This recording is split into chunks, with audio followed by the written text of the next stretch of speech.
All right, ladies and gentlemen, and it will be the finals of the No Rush November NR20 tournament, a best of 7 series between FloKo83, I believe, seed number 2, and maybe not seed number 2, I think it was seed number 4 actually, and Dictator, who was seed number 2. I think actually FloKo was 3 and Dictator was 4. I think it was Mongo, Yes, yes. Amsterdam, then FloKo, then Dick. Or maybe it was Dick, then FloKo. I can't remember. Yeah, I think you got it right. So Dictator was actually seed number 3, FloKo number 4. So we see 3 and 4 as our finalists, and then the bronze series between Mongo Bilioni, seed number 1, will be against Danielek, seed number 10. Although I think that should be a pretty friendly match since they're teammates on the Cuirassier Management Company. Oh, yeah, that's true.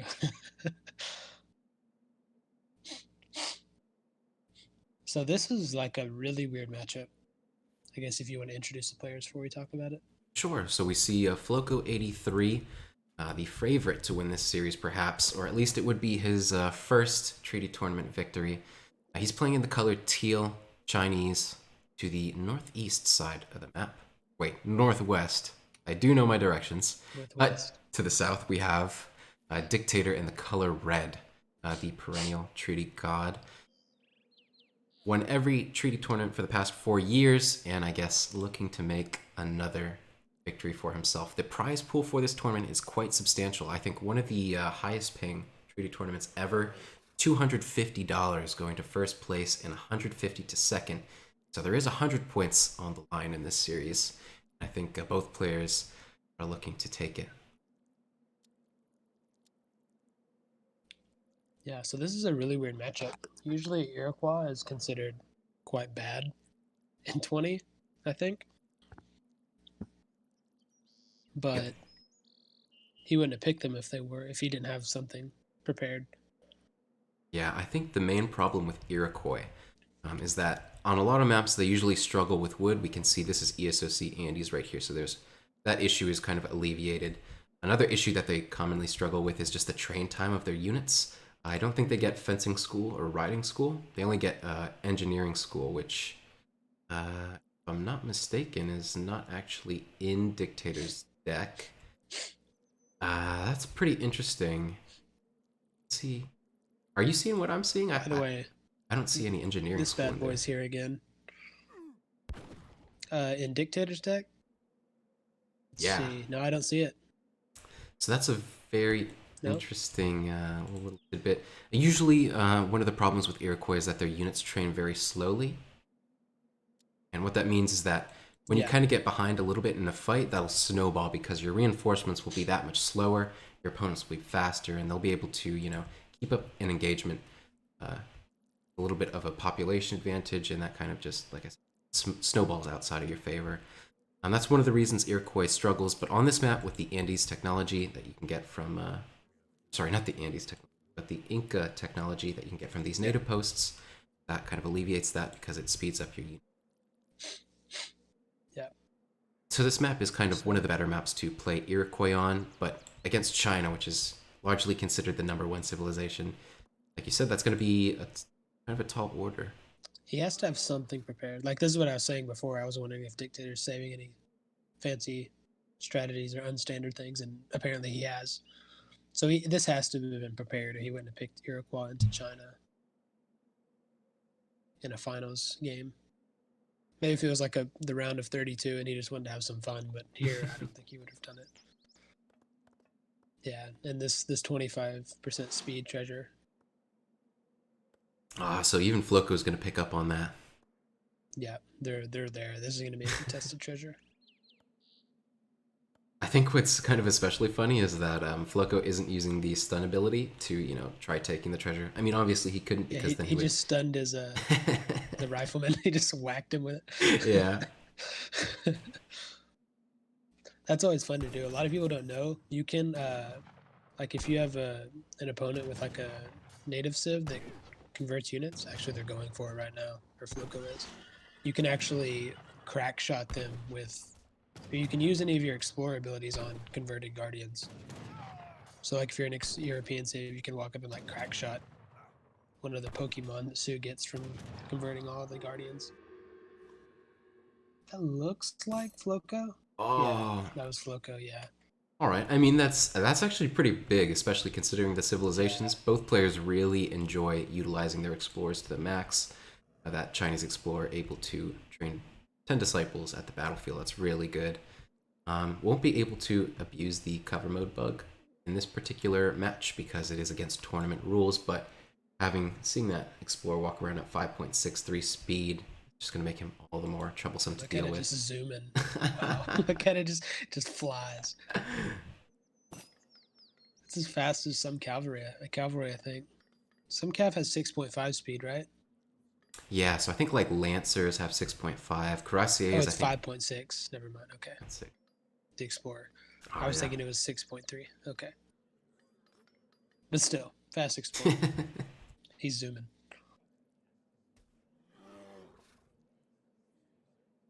Looking at the resources around the map, I kind of like the distribution for Dictator. Obviously, it's his resources are really far from his town center, but if he just builds, his two additional town centers towards his forward location, he has a lot. Hunts. Oh, he has a coin mine available to him, and this third hunt, which is also close to another coin mine. Yeah, his mines Obviously, aren't that bad. Like, yeah, yeah, like it's even not, all of his resources are kind of on this side. Like he doesn't have to build anything over here really. Yeah, absolutely. He can basically just keep, he's got a hunt over here, a coin mine over here. He'll probably task all of these villagers on this coin mine well, they'll go to wood first, but eventually they'll go to the fire pit Yeah, to streamline his villager production for a while. But then after that, they'll also have this coin mine to go over to when he's distributing yeah, to age up. So that's really good. yeah. Looking at I the like the resources distribution. for FloKo, on the other hand, a lot more spread out. Yeah, he's definitely gonna have to build town centers on either side of his starting town center. It looks like, just because of the hunt position and the mines. Yeah, the luck of the draw, I suppose. He gets the better civ. He has the worst resources.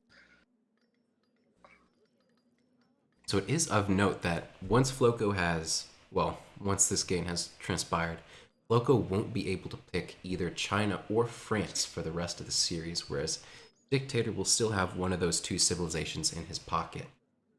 There Yeah, will be a civilization reset after Game 4, so Dictator will be able to play Iroquois again if he'd like to, but like we were mentioning, Iroquois a little bit underpowered compared to some other civilizations in tier 20. So I think once he's spent this particular strategy that he's going to go for, it would be a little bit unlikely to see him pick it again, seeing as FloKo will probably have knowledge of what he might want to go for. yeah.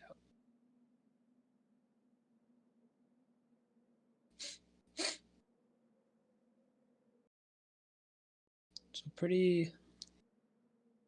And I know the boom is quite different for Iroquois in 20 compared to 40, because in 40 they cow boom, right? But in 20 they don't. So I'm not really sure what the build is for Iroquois in 20. I think we see 3 villager, 5 villager. We don't actually see one card that I do like to send in my own Iroquois builds is the 10 villager and 1 travois for 1,000 coin. But we don't see that in Dictator's deck. In fact, I think he's chosen mostly to go with all the economic upgrades. He's actually got sawmills and food silos. So even though he's forgone engineering school and that 10 villager, what's it called? That 10 He villager also have fur waterfront trade shipment. too. Yeah, going for pure economy, really the late game, which is pretty interesting against, particularly against China. I figure if you were going to play against China in this particular matchup on this particular map, you would be going for a more all-in strategy. But Yeah, who really have to knows? see. Maybe there's something funky planned. I don't know.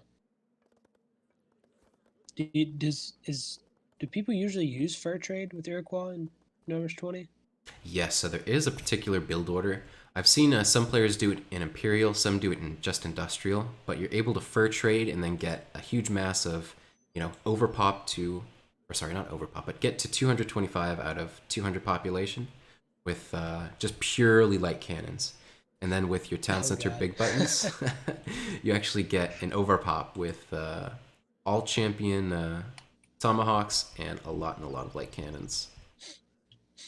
Yeah, I mean, light cannons will be pretty good versus China because like China's not really going to start Step Rider because they're just not very good, and they're not going to start Meteor Hammer or anything like that. So light cannons could be pretty good versus China.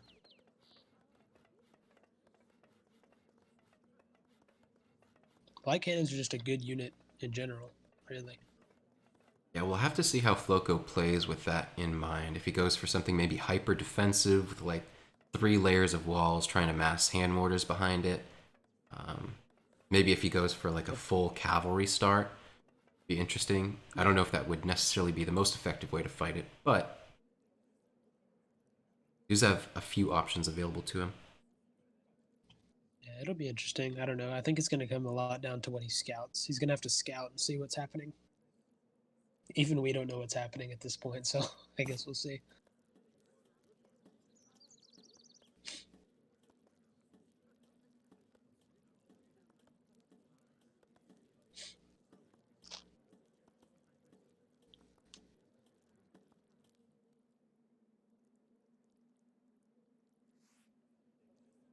So I do actually quite like Dictator's build order here. So he sent Agrarian Ways, which makes the farm and plantation upgrades completely free for him.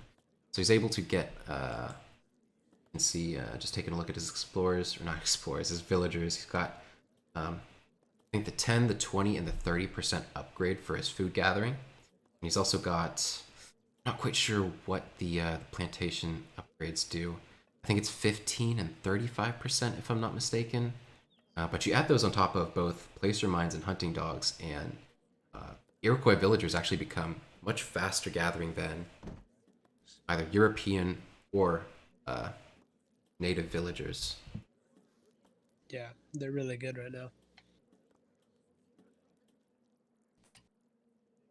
And he's just dancing with lots of villagers right now.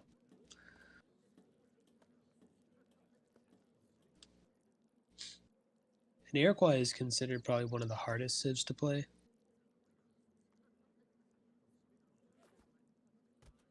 Just with the way that their composition works, with tomahawks kind of being an unstandard musketeer unit, you want to go Yeah, for like a lot of light cannons in your composition because, like you were talking about earlier, they're one of your strongest units. But the yeah, they're one of the tomahawks, best units in the game, just period. They really have no weakness. The only weakness is like them getting splashed because there's just so many of them. Like that's the only weakness they have, really.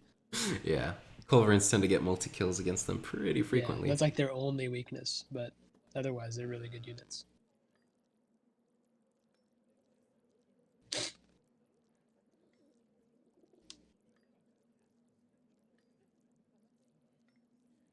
Yeah, just with the fire pit micro, villager micro, and microing the real fight, Iroquois is considered one of the, I guess, the higher APM civs. Yeah, and you can even imagine in tier 40 with the cows on top of that. Yeah, no, they're pretty insane in 40.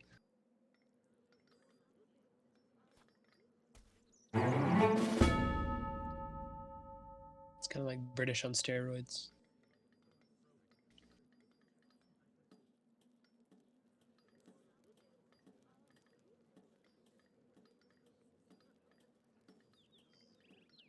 So I think Dictator is just about to max, so I'm interested to see. I think he's going to keep his villagers on the fire pit. Maybe not. So he's leaving Nope, some of the villagers. Okay, absolutely none of none of them. it, none, completely wrong. Yeah, so he's going to completely transfer all of those villagers to gather resources so that he can. Oh, he left one. Oh, he Wrong left again. single one.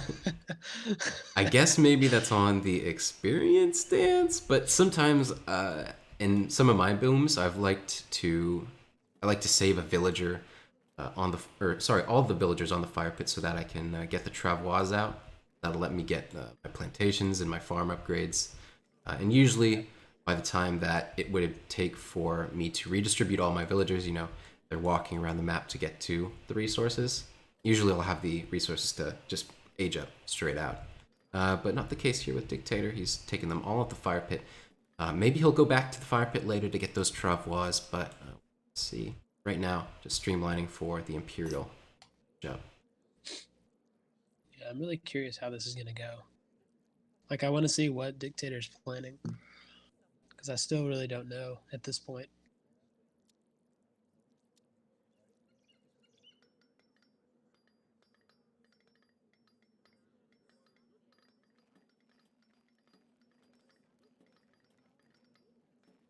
His distribution looks pretty good. You know, it might even be a case that Dictator isn't planning out anything in particular, and he's just gonna do, just a standard boom and just standard train units, um, and give it a fair fight rather than anything special in Yeah. particular. Like, somewhat tank the game that you give your opponent the best civ in the game and then try to use that advantage in the future.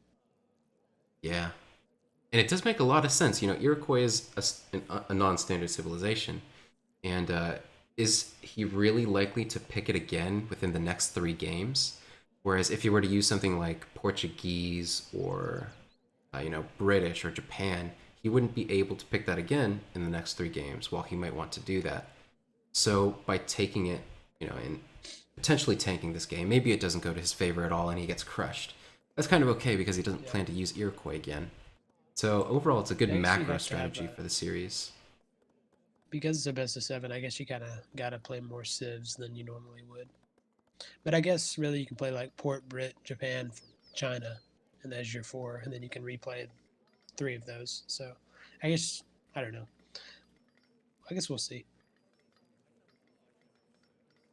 Pretty much But he has got all of his mills up, or his farms up. Did he get those from Travois? Was I not paying attention? Oh, yes. So I think he got those. I'm not sure if it was 3 Travois in the age up or 4 Travois. And so I think he's going to go up right now to Imperial with the 20 villager politician. Okay. So he's going to have like an extra villagers. He's going to have a really solid boom. Yeah. Starting his walls. I guess I'm going to go ahead and delete my TC. Does it matter? Like, will it do anything if I delete it? No, not in particular. It just gives them a little bit of experience, but that's all. Oh, okay, well then I'll wait. Oh, shit. I already deleted mine. Oh, you did? Okay, well, I guess, whatever. Have an extra shipment.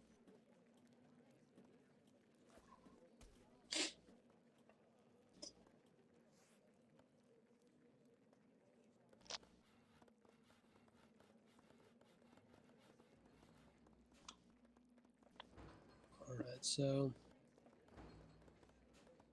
now I guess we're going to see what he has in mind, what units he's going to be making.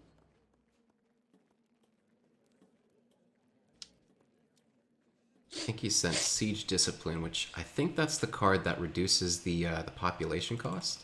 Yeah, all Siege Workshop troops cost less population. So mantlets go from 2 to 1 population. Light cannons go from 4 to 3. He still doesn't have a military building. Yeah, I'm wondering. I don't think he's going to distribute villagers to the fire pit to actually. So we only see 1 plantation actually out on the field for him at the moment. So yeah. He's just going for fur trade at this point. He's going for an Imperial Age fur trade. Okay, he has War Huts and Siege Workshop going up. Okay. It's kind of late though. There's only 2 minutes left. He's going to have to get all the upgrades and get the units out. Tenuous. So he's spamming. Yeah, he's getting a lot of them. Okay. Especially considering it's going in 1. Doesn't have engineering school, so it's going to be really tight to get out all the units he wants before 20. Yeah, that's true. He might have to kind of wait. He might have to train all his units and then like kind of wait back even after the treaty and just wait for the upgrades to come in. Go. Let's see units in queue. What does he got?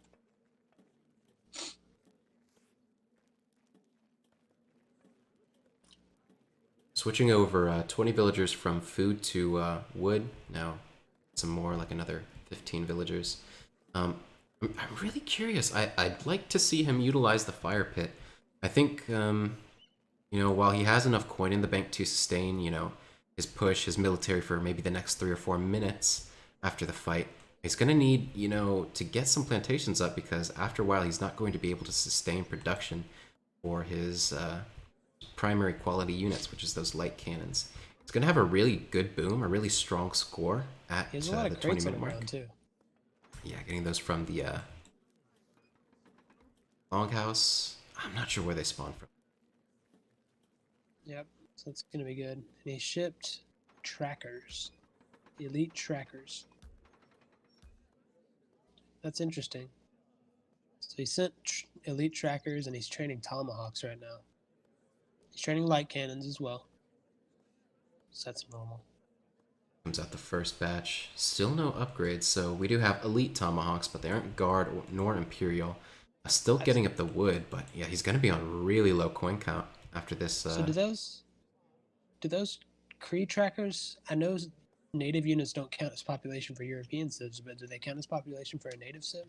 No, they do not. So They don't. Okay. the military unit population will be a little bit erroneous. He does have 22 additional fighters there, so right now, I guess there is a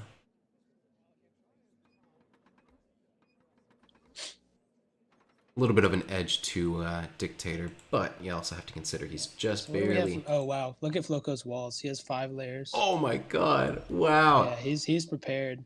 Yeah. And step rider start, and hand mortar step rider start. So he's prepared. Yeah. While we were And looking really, at Dictator, and tomahawks really aren't that good of an anti-cav unit. They're actually quite bad at anti-cav compared to like Musk. So the cav start could do decently well versus them, I think. this is a really good strategy from FloKo, though. I mean, he's going to get a huge raid on the wood line over here, Wow. and that's just going to put Dictator so much on the defense.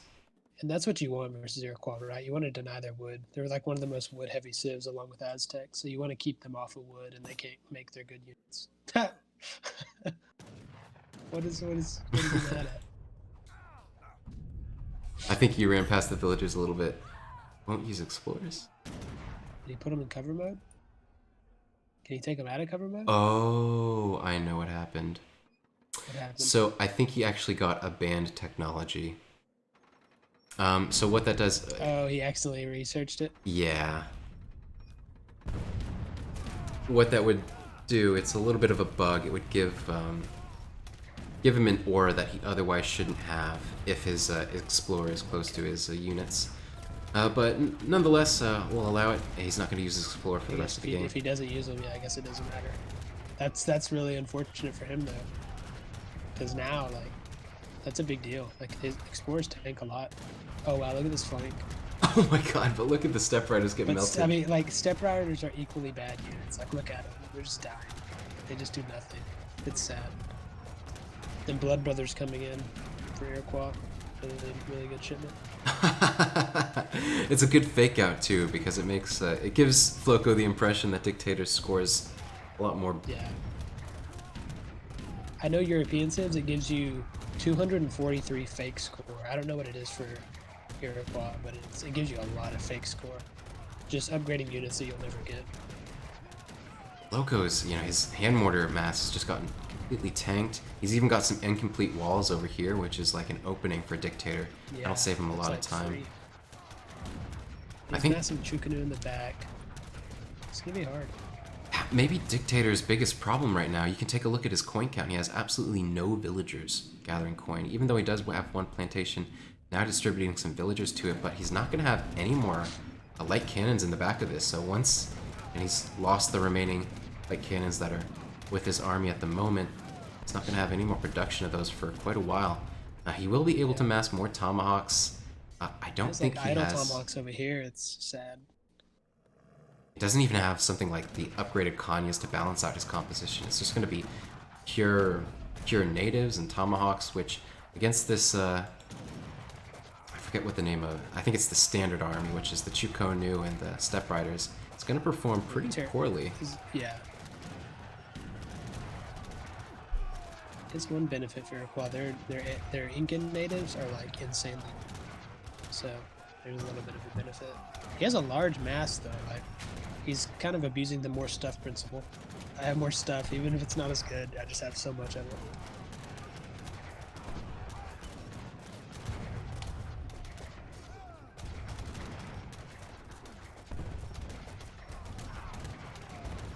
So yeah, Dictator's walling off the middle, just all the way across almost.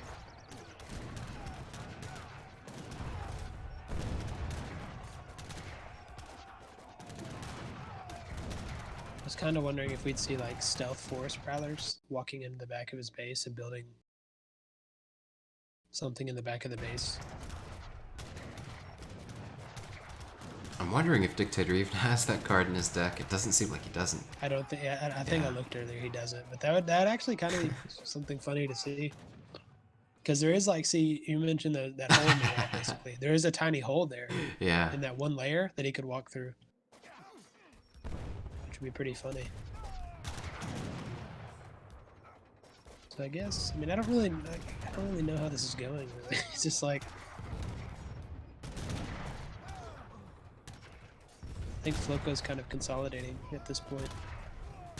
Yeah, FloKo is looking in a very healthy position. He still has, I mean, there is a little bit of a hole, but there's no units to, you know, there's nothing that Dictator can really train at the moment that would, you know, make use of a hole like that. And FloKo has a full HP army right here. Or not a full HP, but a full population.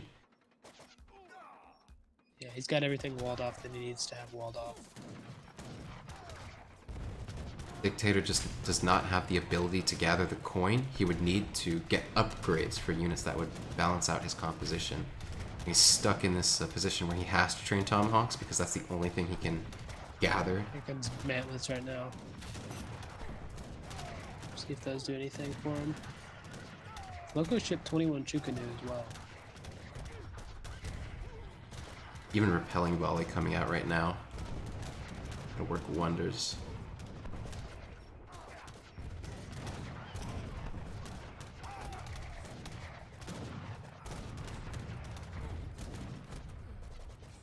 I mean, you do have to give Dictator credit. His military is very, very strong at the moment. Yeah, its Iroquois units are just insanely strong. But he needs light cannons.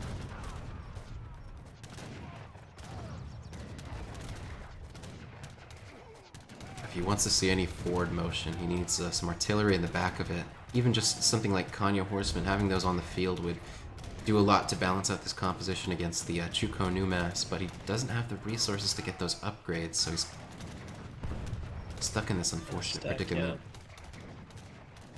But then again, FloKo doesn't have like the giant bank of resources that he'd like to see. He's running pretty low. But he is max pop, whereas Iroquois is 150 out of 200. It's just all these native units that don't count toward his population. It's making his army pretty big. Still with those two light cannons in the back, he's able to clean up War Academy. Probably start focusing down one of these wall layers, and that's looking pretty good, but there are some hand mortars on the field for FloKo going to come forward. Now that he's at his gates, I don't think FloKo is too scared here. And hand mortars do have a little bit more range than light cannons, but it takes so many shots to kill them.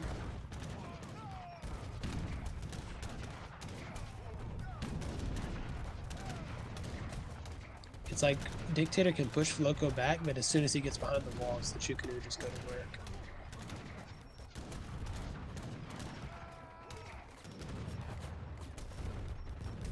FloKo looks like he's positioning for a kind of a split push type thing going on. At least getting some military buildings up on that side.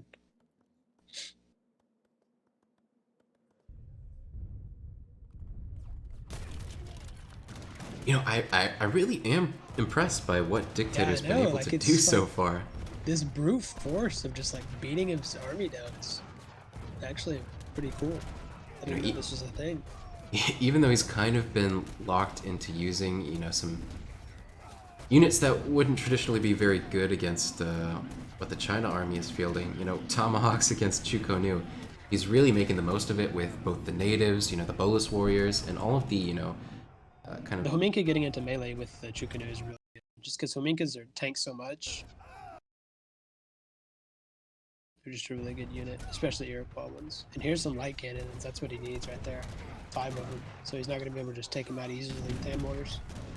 Getting good shots on the Chukanu as well.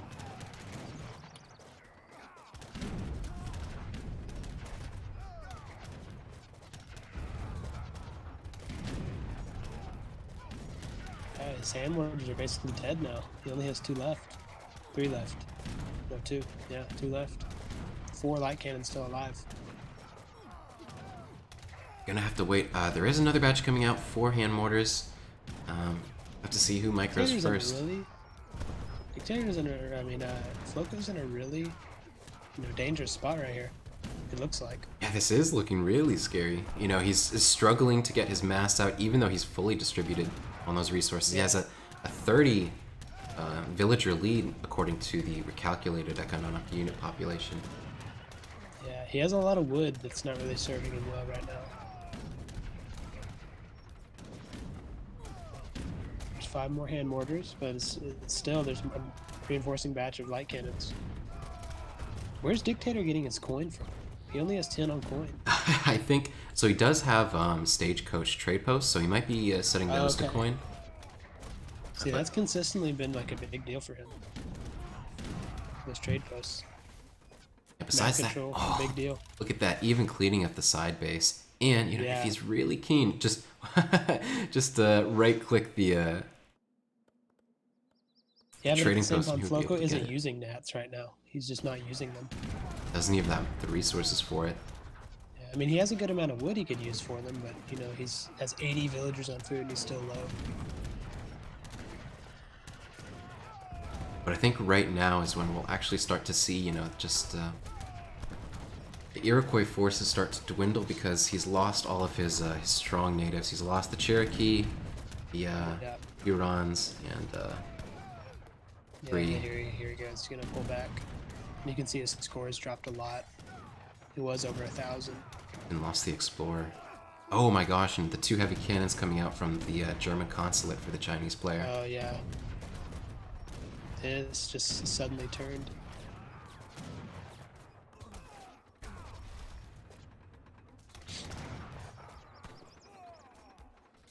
He is gonna get into the natives here.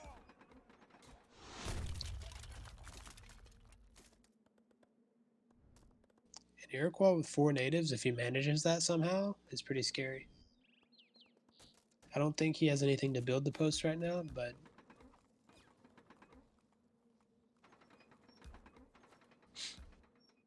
Oh well. The mass is already back up pretty significantly.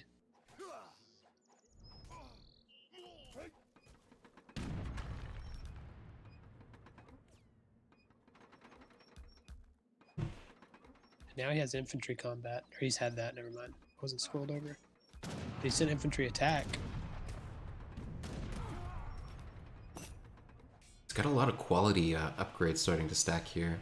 Infantry attack, especially I like the native warriors, but will it still be, it's just, he hasn't had 200 out of 200 population for a very long time here, so even if he's able to mass up the Aminkas at this point, I wonder if it'll be worth it.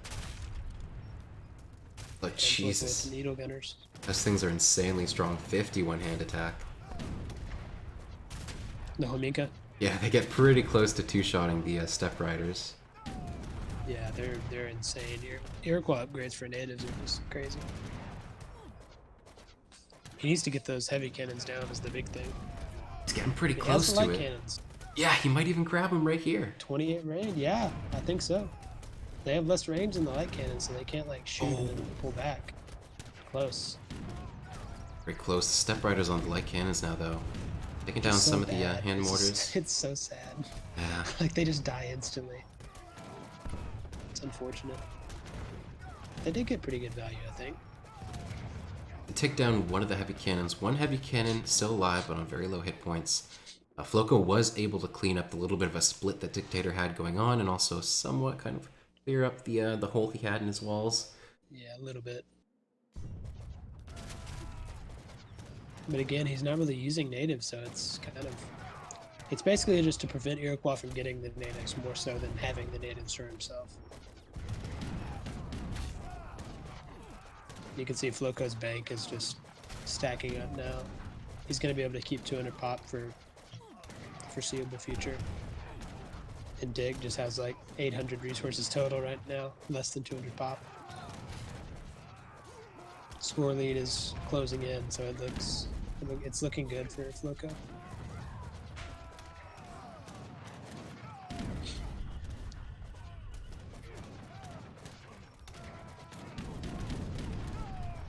Oof, you know, even with the light cannon reinforce here, they're kind of a little bit too close to the infantry mass of FloKo than I'd like them to be. You know, they just do so much better when they're able to exercise their full range, 32 range, but when they're, you know, stuck at like 20, they start to perform not so well. You can see them even scooting forward a little bit of a misclick from Dictator.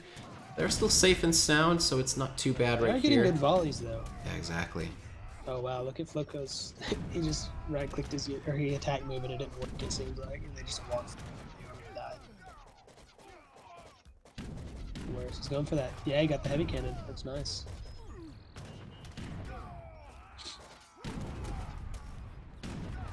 Yeah, these light cannons are getting good value though. But here come the meteor hammers, which are just crazy good. Ranged hand cav.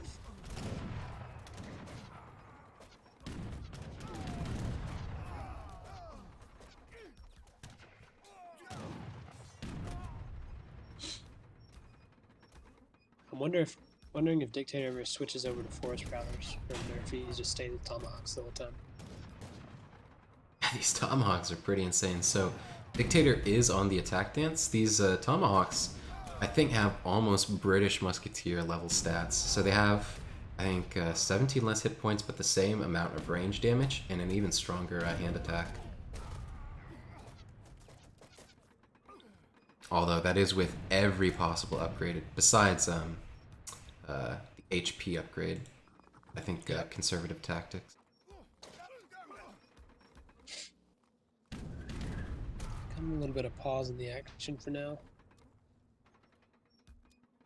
FloKo's still with a really big bank of resources. I'm not sure what he's waiting on. Oh, Really? take a look at this. I mean, that's a little bit precarious. Raiding with step riders around your opponent's Wamika natives, but it is offering a distraction. I don't know what it's gonna get done. Yeah, I guess that's mainly the thing. Offering a distraction. Look at these Wamikas just step riders. That's so sad. They have 25 HP after 2 hits. They're not even gonna get this trading post down. They're just gonna die. Like, it was a good thought, and then it just doesn't work. I'd like to see a wall here for Dictators to prevent any cheats like that of happening in the future. But we see. And now he's starting to get a lot of meteor hammers, which is really picking off cannons like this. Yeah, here comes the onslaught. Just wiping. Yeah. My God. I think those meteor he's hammers. Down to 140 pop.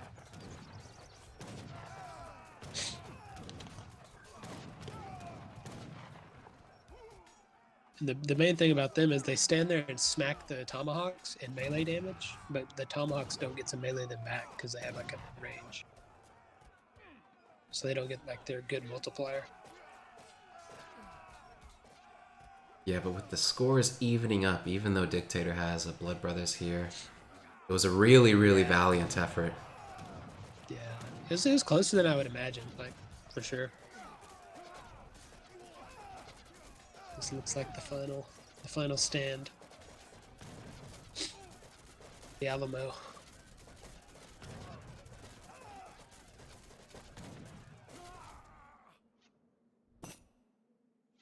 And there's the GG.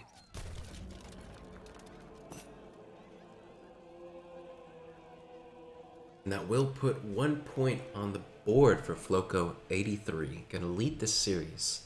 But at the expense, he's gonna lose the opportunity to play China and France for the rest of the series. Whereas Dictator is only losing the opportunity to play Iroquois before Game 4. Oh, that's something. Oh. He wasn't using Explorers all game. That's another reason it was probably closer. That's true. That's really absolutely true. So we accidentally got the banned technology with the Chinese, which gives them an aura with their Explorer that they otherwise shouldn't have. So to compensate for that, FloKo didn't use his Explorer pretty much at all. It was caught in the natives a little bit, but he was careful to I think he was using it to build. Perhaps, but that would be a normal function of the yeah. That isn't like influenced by the bug, so that's a-okay. But he does take game 1 in this series. There's still a lot left in store. Yeah, minimum 4 games. So this is far from over.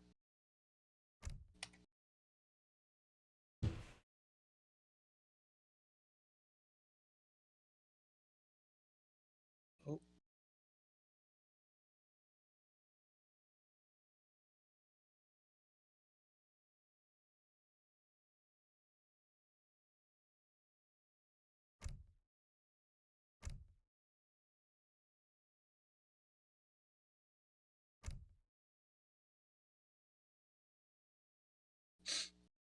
So FloKo picks first here.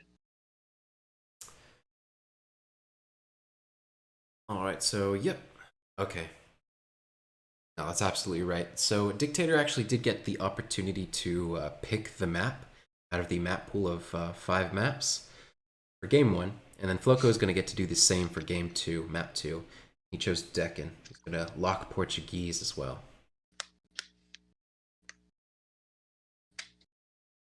What do you think Dictator will pick? Do you think he'll go for Japan? Yeah, it is quite curious. I think Japan actually hasn't been performing the best against Portuguese in this tournament so far. And like we saw in that just that game prior, you know, FloKo is not afraid to lame the heck out of walls, go for 5 layers. Mirror. But yeah, another mirror. This seems like Port can beat every Civ just because of how strong explorers are. So it's like the only option is to just spam explorers back at them.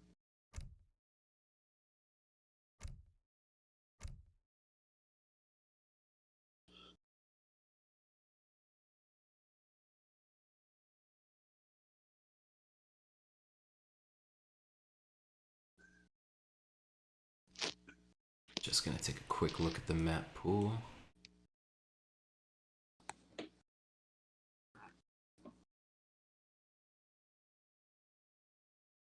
I want to see what we're gonna be playing in games 3 and beyond.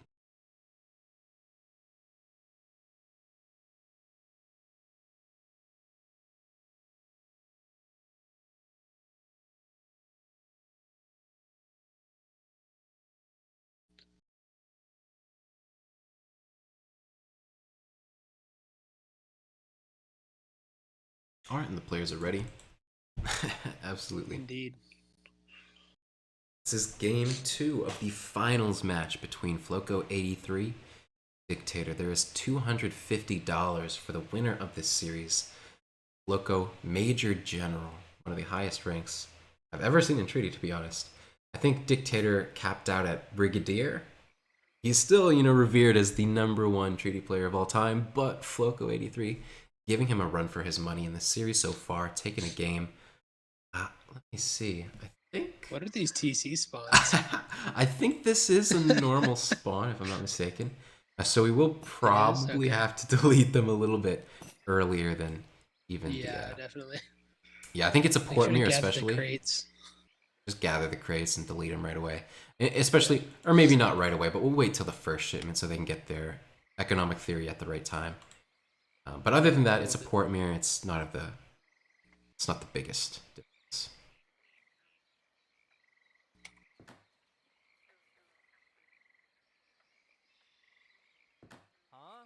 Dictator going for that trading post immediately. FloKo going for cows. So already a deviation.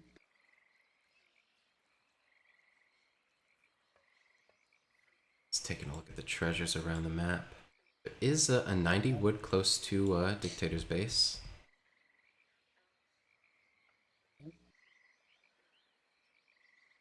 I don't see anything. Oh, there's another. There's 2 90 woods next to Dictator's base. One on the right side, one on the left side. There's a 25 wood in base for FloKo. 25 and a 35 in base for FloKo. And that's really the only good treasures on the map. Yeah, really not much substantial. Deccan usually has good treasures too, which is weird. There's a nice 80 coin in a Dictator's base, playing in the blue to the north. Besides that, I mean, he's got the 80 coin, 90 wood. About the best treasures that he has. Actually, he has another one. There was the 80 coin just right there. So actually he has really, really good treasures in base. FloKo, on the other hand, you know, he went for the cows right away. So that'll be basically his little bonus is he's going to have more cows than Dictator. Dictator's Yep. still nothing on the field. FloKo picked up Dictator 4 of gonna them. get his shipment earlier though because of that trading post. And Dictator also left his coin crate on the ground. He's been doing that pretty often. When he doesn't need the coin or the resource crates, he just leaves them on the ground to keep from wasting villager seconds, which is good. Alright, I think we can delete our stuff now. Yeah.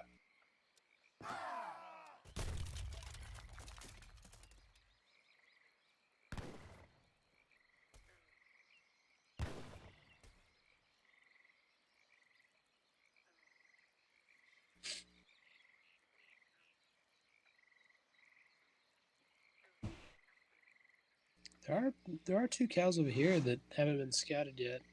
I'm curious to who's going to get those. And Dictator still has 2 cows right next to his base. Yeah, he also hasn't He scouted hasn't scouted them. Yeah, the 90 wood. that's sad. He does have vision of the 80 coin, so I think he's gonna route back to his town center, perhaps. Actually, he's... Oh my god, there's just so much coin around his base. 240 coin worth of treasures. And He hasn't pretty... scouted either of the wood treasures.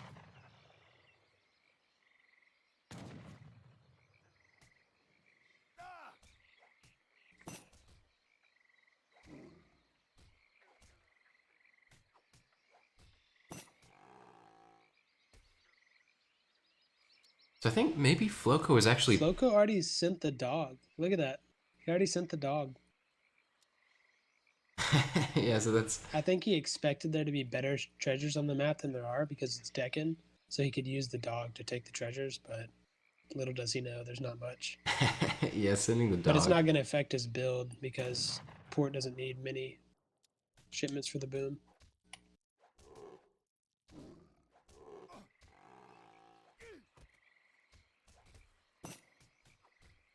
It's a good thought, though. You know? I think another small added bonus Still. of having set this card is his spyglass is going to be a little bit of a wider radius. Oh, that's true. Oh, Dictator also sent the dog.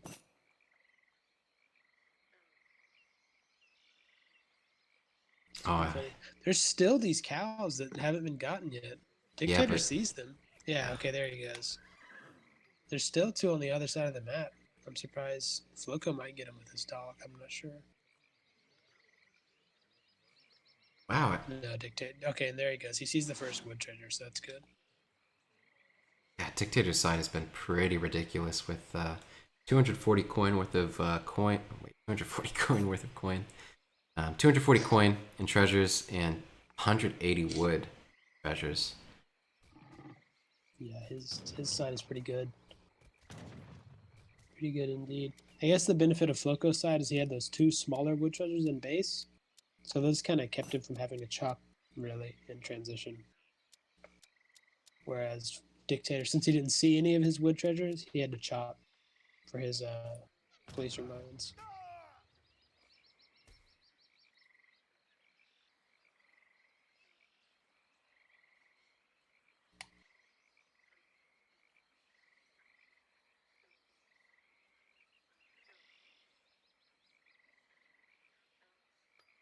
You got the 50 food. I think FloKo might see these cows here. Yeah, he's scouting them. Yeah, there he goes. He sees them. So FloKo with 6 cows, is that right? Mm-hmm. Compared to Dictator's 2. Oh, actually, FloKo did choose to eat his cows in the age up. And I think that's a good choice. Because when you have 8 cows, I believe is the number, that makes it good to get a pin. But there's only 8 cows on the map, just period. So just go ahead and eating the cows, getting a faster age up, I think is probably the right choice. Yeah, I agree. That's And gonna pay. he can now make turtle soup, so GG and go to the next game.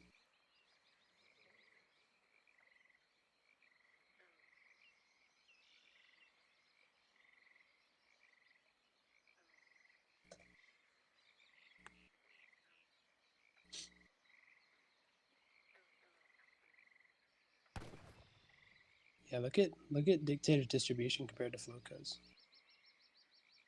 He's already almost aging. That's a 240 coin coming into play there. Yeah, 100%. 240 coin, basically the equivalent of 300 food. A little bit stronger than that even. And that's just what FloKo is missing for the age up.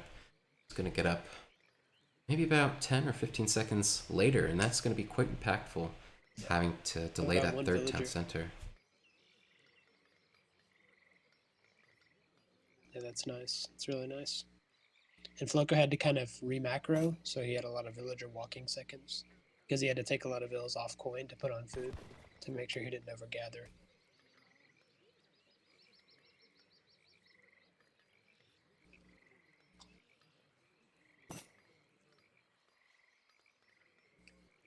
So Dictator up at 720. FloKo going to be up around 730, about 10 seconds.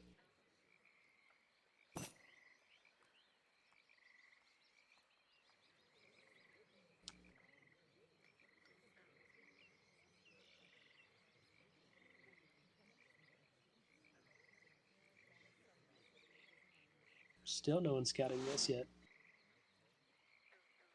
Pretty much the one blind spot left on the map. Yeah, One critical blind spot. It happens. I imagine one of them hit it with a spyglass sooner or later.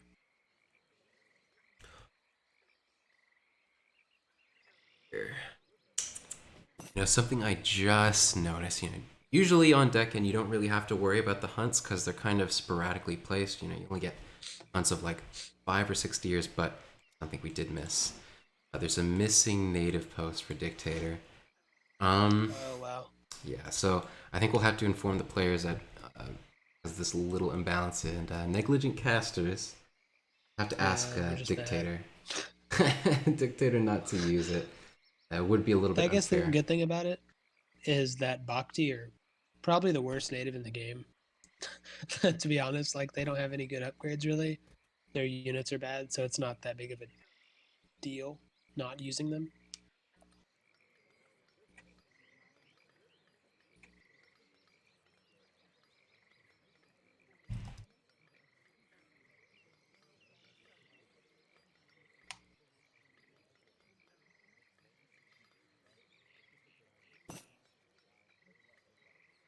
Yeah, good sports.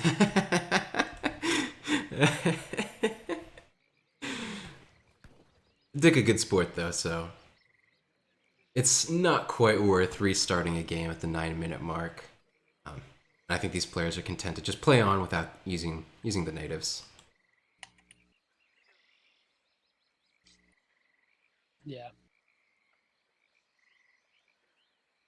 Yeah, the natives are quite expensive and they're not that great, so I think it's not going to be too bad.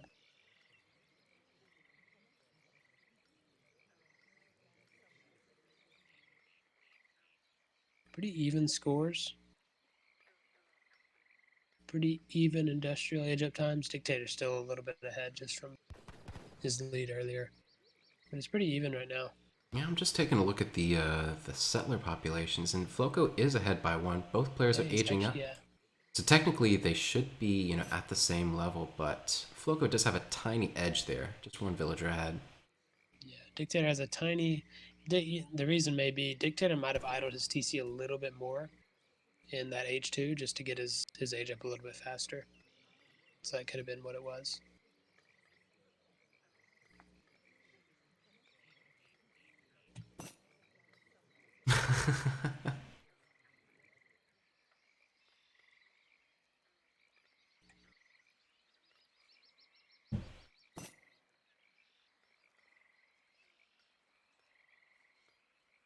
Oh, who ended up getting that 90 wood? Okay, Dictator got it.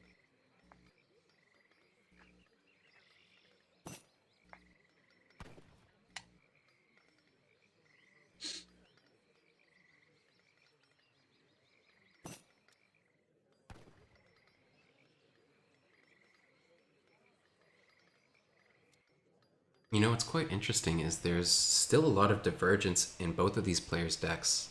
Similar to what we saw in Fort Mir against, between Danielek and Dictator. I think there's a Oh. 2 cards different. Actually, even Heavy more than that. fortifications. Heavy fortifications and land grab in FloKo's deck. Even The 3 meme card of the mortars. treaty community. Land grab. Yeah, I don't know That's when he's hilarious. really gonna send that. Especially as Portuguese, I usually feel that it's not necessary. If you're playing as something like Germany or Ottoman, then it might be an option there. But as Portuguese, Yeah, it's usually your strange. standard standard build is quite good. But I guess it does make sense on Deccan where you get the trading post, and even more so in a casted game where you get a little bit of experience from the casters. I guess so. That's still funny. It's like the meme card in Treaty, and he's running it. Dictator's more of a standard deck. Although I do like horse art more than organs personally. I know FloKo feels the same. He doesn't really like organs, and it's because they're so slow. Like they're so much slower than horse art. They have so low HP. They can get just insta sniped by basically any unit, and they have to stand still and shoot for an extended period of time. Whereas a horse art can move forward, shoot a volley, and then move back. So they're kind of more versatile. Yeah, so Dictator's deck is much more focused towards the late game with both range finding, the 32p, and engineering school for FloKo. But Oh, that's true. Floko's He doesn't have is range finding. That's interesting. yeah, Floko's is much more tempo based and aggressive, I would say. Yeah. Which in a port mirror and two really evenly matched players, I kind of prefer Dictator's deck, especially the 32p,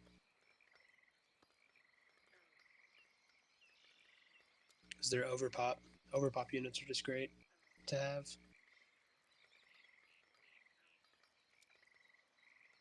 That's certainly true, but it can be quite difficult to get to the point in the game where that actually does become relevant, even in these port mirrors. I think that Yeah, Tori versus Danielek game where they went a port mirror stretched yeah, it out was to an over an hour. hour. Yeah, Even then, I think they were getting to around 1,000 to 1,100 score, but I don't think we saw the 2P shipment come out for either player. I don't recall, but I'm not sure if they had it in the decks. I haven't reviewed the that's recorded true. game. I guess we'll have to see. Yeah, but like you mentioned, these players are a little bit higher level, so they definitely wouldn't forget to send it if they had it. We might see it come out from Yeah, Dictator a little bit earlier, especially on Deccan rather than High Plains I where the think the boom is going to biggest, be. I think the biggest, interesting card is the heavy fortifications, because towers are really strong in Treaty. Having towers behind your army, just shooting away, that's really strong. But on the other hand, against port, towers are less good just because of their the mortar range card. You just bomb the towers from across the map and they're gone. So I don't know. It'll be interesting to see how it works. Yeah, I'm I curious to wonder. see. Yeah, Mhm. they'll both go for goons. I was about to say, I'm curious to see if either goes Cassador, but I doubt it. There's just no way. What you were speaking about on the towers, I do think it's pretty good on Deccan, especially, with just the way the map works. Even though it might seem like you might be able to take a good defensive posturing with all the cliffs, it can actually be pretty easy for control of the map to slip out of your hands, just with the way the map is laid out. For example, if you're Yeah, able to get like a tower right here and like just like even just like a halfway wall that doesn't totally cover your units, but if you can get a mortar behind that, and start pressing on your opponent's main base walls, that can be kind of obnoxious and just open up the options for the aggressive player. And since we do see that tempo-based deck from FloKo, I definitely think that's going to be the playstyle he elects for. something interesting as well. These factories are really close to this outside wall. And that's something that a player like Dictator will realize if he scouts it, and he'll send a mortar there for sure if he sees it and just try to bomb one of the factories, especially port mortars with 50 range. Oh, so we do actually see barracks is coming out for FloKo as his first buildings. Really Yeah. interesting. I mean, could be strong. And he did send land grab. Wait, no, that was Dictator. Wait, no, that is FloKo. Okay, I was about to Yeah. say, No, whoa, you got it what? right. Okay, that is FloKo.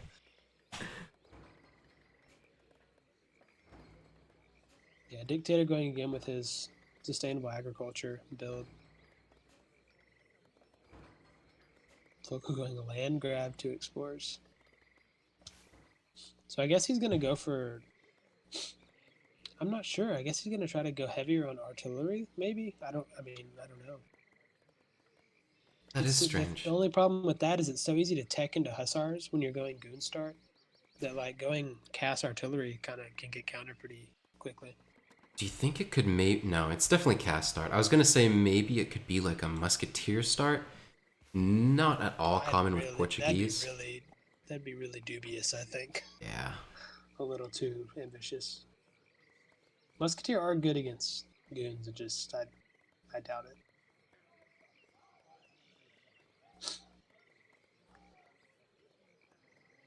No, it looks like Cassadors. Cassador. Let's see what units in queue he has. Just Cassador. No artillery as of yet.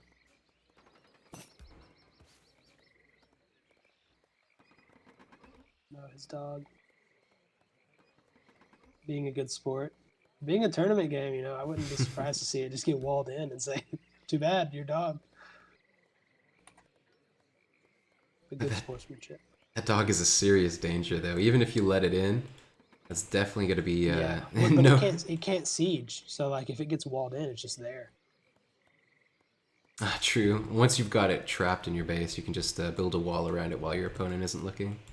But yeah, it will kill Vils. It's really strong.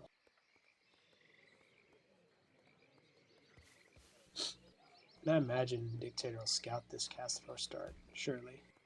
Either with a spyglass or with his explorers. You can see FloKo scouting or attempting to scout here. And with his dog.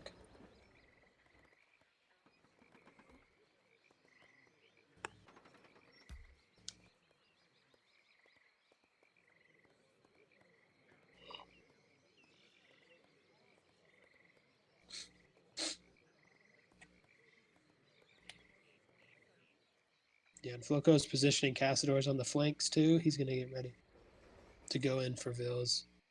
Which will be good, because I assume Dictator will do the same with Goons, and then Cassadors will just trade really well against them. Sending Goon range. It's good.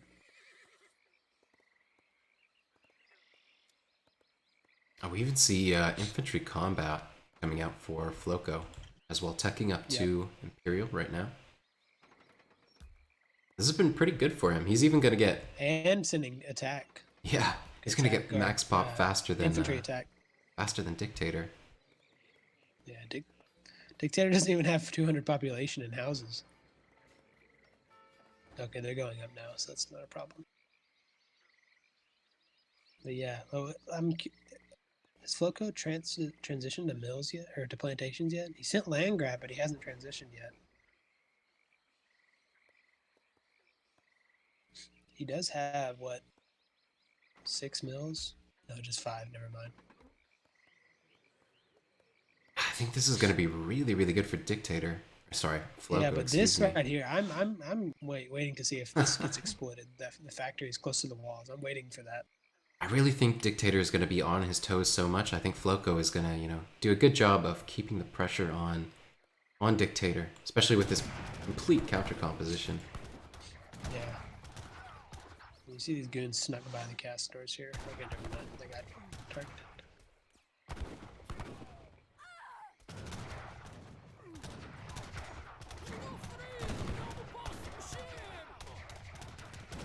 Explorers. It's just...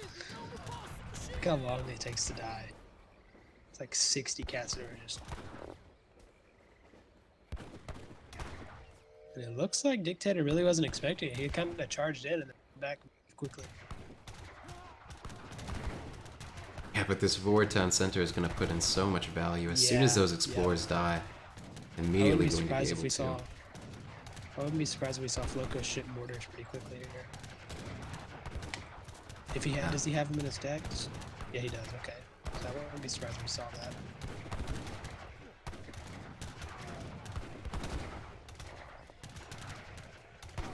Just going to keep an eye on the text being researched and text completed.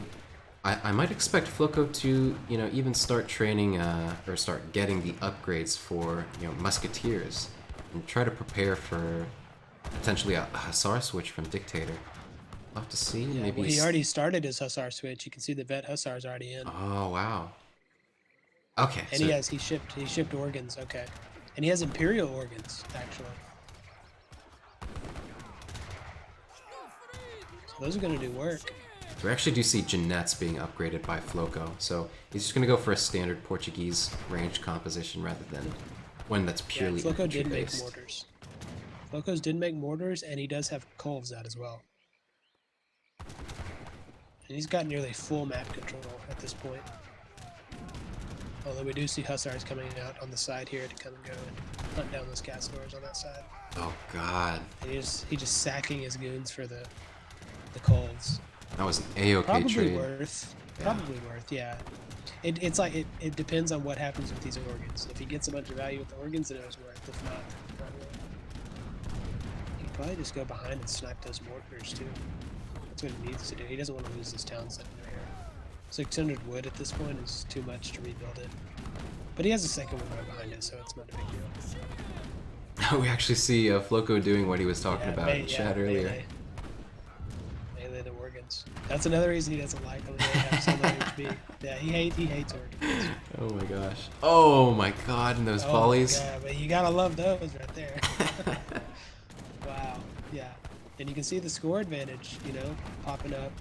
Dictator's kind of cleaned up the size Oh of my Hussar. lord. Yeah, it's Yeah, funny. You yeah, see, Dictator has Hussar coming in. This is what I was saying. It's so easy to tech into Hussar immediately. the pure counter composition from FloKo, Yeah, and at the this end is of it, really- he's 100 scored down and getting pushed Yeah, back. this is really sad. This is really difficult right here. We're probably gonna need to see mortars coming out of Dictator here. He probably just needs to pull back and wait for mortars, to be honest. Like, he's just gonna trade really badly here. Triple town center and is full of FB here. This is looking really, really tough for FloKo. I mean, he's just got riding school in, but no geniteurs, so these are really low range goons, just 12 range, the standard 12 range. Wow, that's so low compared to like 20 range goons. It's like almost double. That's insane. Look at Dictator's brute forcing this town center up in the middle of it. Wow.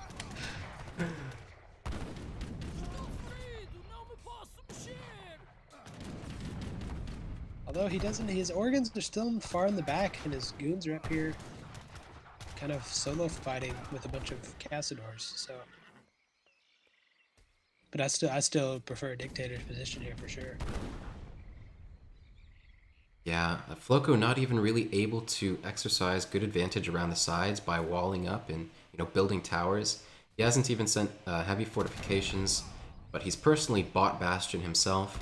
So basically the only value he would get out of that shipment is, for one, it would be the resources of, teching those towers, which I think would be 1200 wood, 600 coin.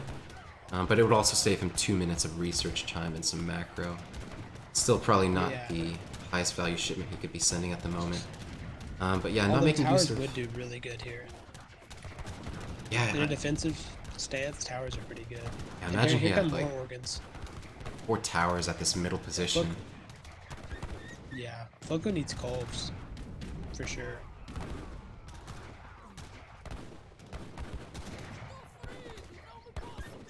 Although it's really hard to push this right here. These trees are just doing wonders for him. It's really hard to push this.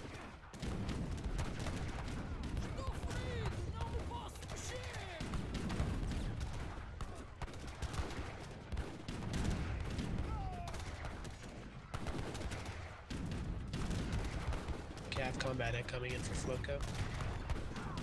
The Dictator's sending a lot of upgrade cards. Look at his past few cards. They're just all upgrades. Upgrades. Yeah. Just all coin. He's fully transitioned to plantations. Which is weird because he's not the one that sent land grab. Wow, yeah, even more rebalds coming out for him. Like land grab was like a holy weight card at this point. Like FloKo has 2 plantations. 3 plantations. That's it. But he does have a mortar on this TC, which is nice. These organs are turned around backwards, firing at this random segment of wall. That's not very good.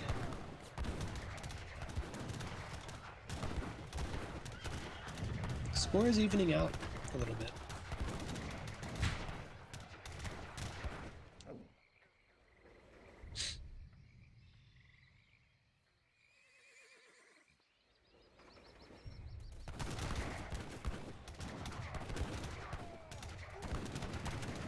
See, FloKo's at 200 pop, and Dictator is not able to keep it up there. He's low on food. He might have transitioned a little too heavy to coin at this point. Unless he wants to start spamming out artillery like that. Yep. Look at these. These are about to be some volleys here. Oh Wow. my god, just ripped Yeah, to pieces. That just hurts. He did lose 3 organs already, though, just from how weak they are. How fragile they are, I guess I should say. Now even the Explorer's going forward, gonna melee down those last ones. A little bit too late. He was able to focus fire them all down with his Dragoons and Cazadores. Like, that was a good volley, but you have to remember, he just lost 5 organs. So like Wow, 250 gold each. Like, so, I mean, it was definitely not for free. And just look at this complete reversal in scores. You know, FloKo is now up, and Dictator's on the back end with a slightly inferior composition. Like, I truly believe if that was Horse Art, I think that Dictator would still be, you know, doing better. Because, like, Horse Art just wouldn't die in the way these organs are dying.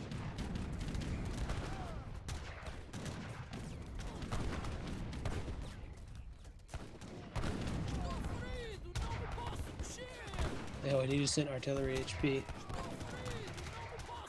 So that'll help his organs quite a bit.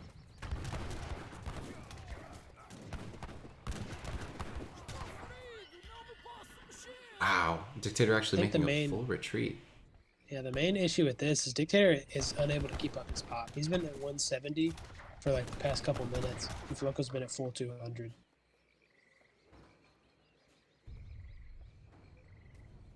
So yeah, it's difficult. A big score lead for FloKo.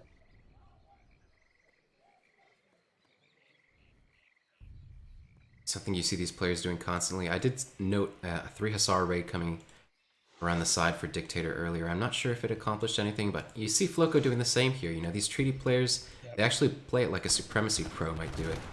They send, you know, small batches of units around the field to just harass villagers, anything that they can find.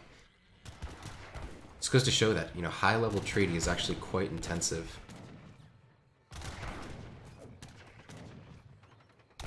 Yeah, people often think treaties like low APM, but a lot of the APM is in like remassing units. Like every second or so, you have to like go back to all your hotkeyed buildings and like retrain your units, just keeping them constantly at max population. And that's actually quite a bit of APM that you have to expend doing that.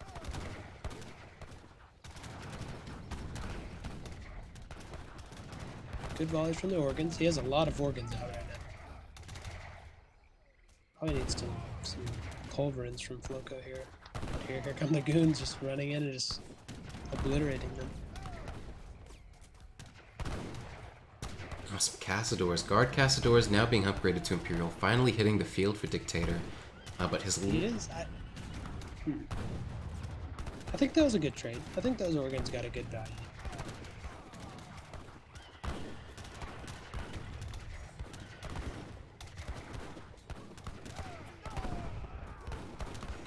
Now we see FloKo doing the same, just trying to get up a town center as close as possible. This is especially good considering Dictator's setup at the moment. There is an artillery foundry in his base, but once he's cracked down that gate, broken down these barracks, all of Dictator's positioning on the plateau, this mill gathering location is not ideal for... The big thing that we have to pay attention to is all of Dictator's resources are tied up in tech, and all of FloKo's are in his bank. So, like, Dictator has to make use of his superior compositions. Because FloKo doesn't have Hussars tech, he doesn't have any artillery tech, like, other than... He doesn't even have an Imperial Borders. He's just purely skirm goon at this point. So, Dictator needs to make use of what he has going for him, which is artillery and Hussar. Or FloKo may have Hussar tech now. Yeah, I think he has Hussar tech. But other than that... No, that was Imperial Genets, yeah. FloKo's just purely skirm goon right now. I think this is a really excellently executed push from FloKo here, just taking down everything. Especially with that... This is a really hard position to push into right here, in this tiny little passage. Yeah, you do make a good point, especially without artillery, like you were talking about. Yeah. FloKo doesn't have artillery upgraded on his own. It's going to be hard to break through, especially We for can easily these. see some. We can easily see some Hussar flanks, you know, to the sides here, kind of to come around and knock his borders down, so that he can deny the push. So yeah, this is really hard. See, this is where towers are really useful to position dictators in. If you have like several towers behind him right now, it's just really hard.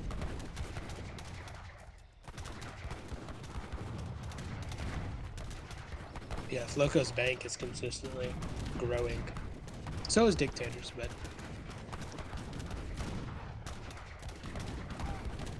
see, this is getting to the point where Tupi might be sent.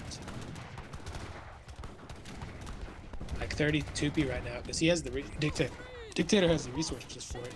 30 Tupi behind his army right now would just be great.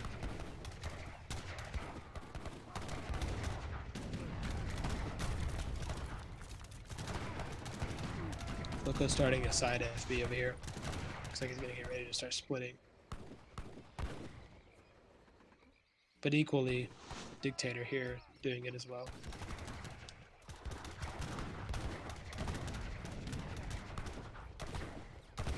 So these mortars, these howitzers are just getting in position to start pressuring.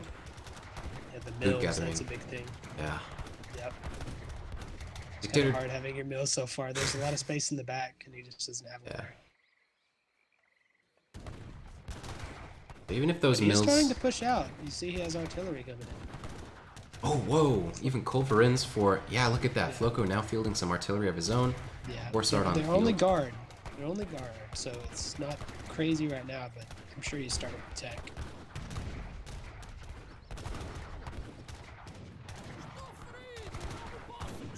FloKo getting all of his advanced arsenal upgrades right now. Yeah, FloKo has his advanced arsenal upgrades as well, and I don't think Dictator does. His infantry ones.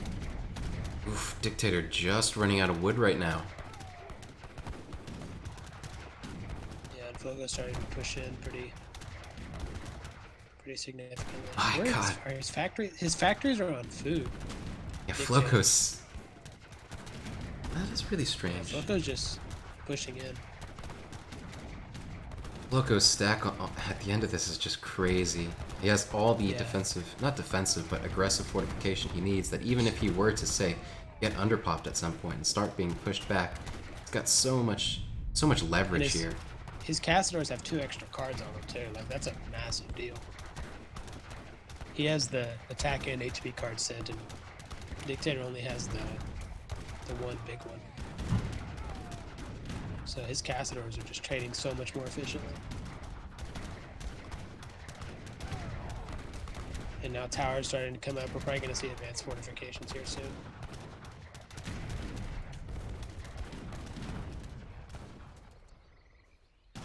Imperial horse guns. Yep.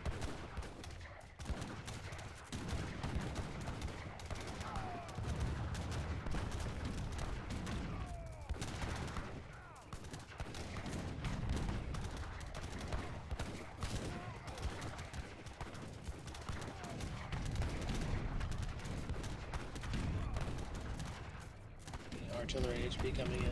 Probably the next card we'll see is advanced fortifications. Yeah, FloKo running his explorers like deep into his base. And he's just pushing in. Here comes some culverin, that's good. And he pulls his horse right back, so that's good. Oh, even getting focus fired down by the dragoons there. Yep. 4 goons. Pretty insane. There goes the last culve. Now his artillery just has free reign. Oh, but here comes Dick doing the same thing. Look at this. Shots, one-shotting those horse artillery. Oh, just getting close there. Okay, and Dictator's starting to get the rest of his upgrades on his Cassador, which is good.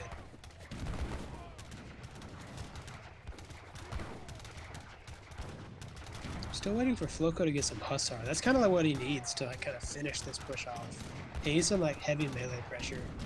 Like once he gets Dick pushed way back into his base like he had him, just flood him with Hussar to kind of finish him off.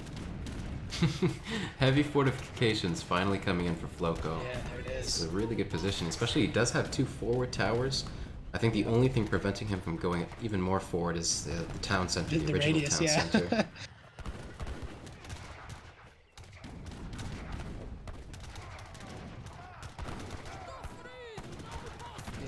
Yeah, Dictator running really low on food too. He had to swap his factories to wood, and he's running out of food now. He needs to switch some coin fills over. Either that, or he needs to send Man. Tupi. Yeah, you know, we're seeing Treaty of Tordesillas. That's going to improve his his food gathering. But like you mentioned earlier, it would have been a really good time for the Tupi since he's got a little bit more coin than he's able to utilize. God, and Yeah, and the Tupi are really strong too. Like, they're not bad units at all. They're really good. the Rebalds every time just getting so consistently brought down by FloKo. Between Yeah, the Explorers, the Dragoons. and he's lost 4 forward mills up here to that 1,600 wood he's had to spend into just putting his villagers back to work. Yeah, see, at this point right here is when you just like flood in hussars and just kind of run them into the back of their base and just make their base chaos basically. Like they're not able to handle all of it. Yeah, see, like he's running hussars into the mills and stuff.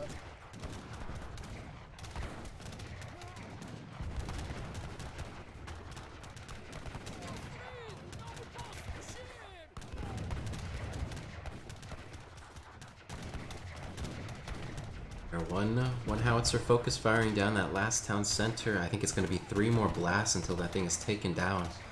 Unless Dictator is able to do something about it. But it does seem like that's going to go down, and after that goes down, that's just going to give free reign for FloKo to continue pushing in with some aggressive towers, which... Not even just towers, but even like a town center. Yeah, just like run his explorers in the back of the base and start betting. It's like, dude, just annoying stuff. Distract him from the fight and just continue to push it.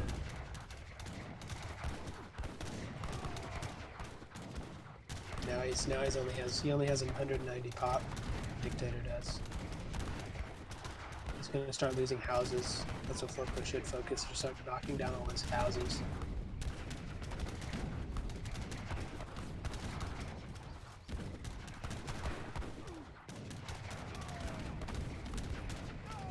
Even down on population. Or not population, Even shooting organs with his horse arm. Here come 3 more mortars. Not positioned very well though. His cat swords are kind of out of position.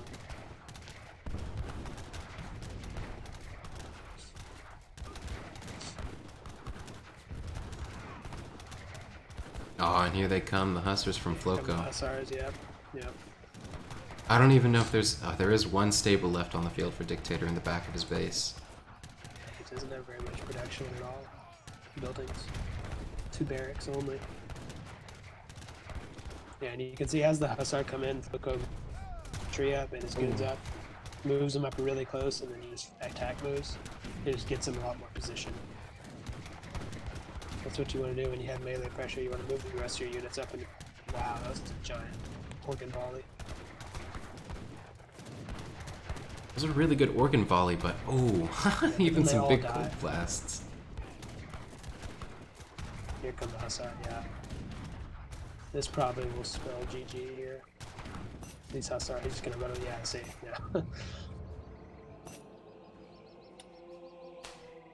Yeah, and just taking a look at the units lost, I have the tab open on my side. I see 44 dead organ guns for Dictator, whereas FloKo himself only lost 6 horse artillery.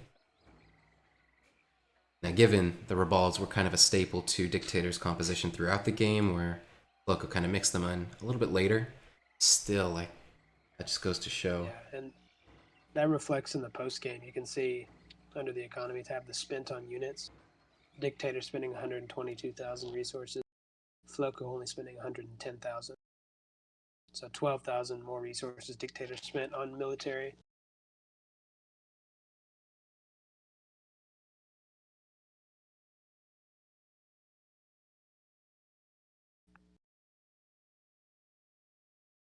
FloKo also having a lot more combat experience. 16,500 to 14,000 for Dictator.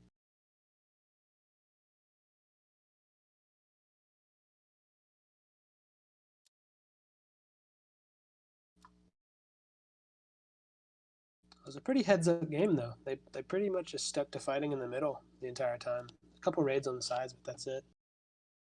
Yeah, we even see like an uncompleted wall from Dictator there, just so focused on holding what was in the middle. We did see a good reversal from him. You know, it looked like it was going to be a really good start for FloKo with basically the perfect counter composition, pure Cazadores against pure Dragoons, but Dictator was somehow able to make the best of it, got a reversal, started taking the middle of the map, building a forward town center. Position was looking good, but eventually the composition of FloKo proved just that much better. Was able to reverse the push and stabilize very well in the back of it. Get a really excellently executed push. That was just too much for I think it was Dictator. a lot of it was the efficiency of the organs. They got good volleys, but they almost always died immediately after. And their artillery is so expensive, losing them that quickly is just it's tough.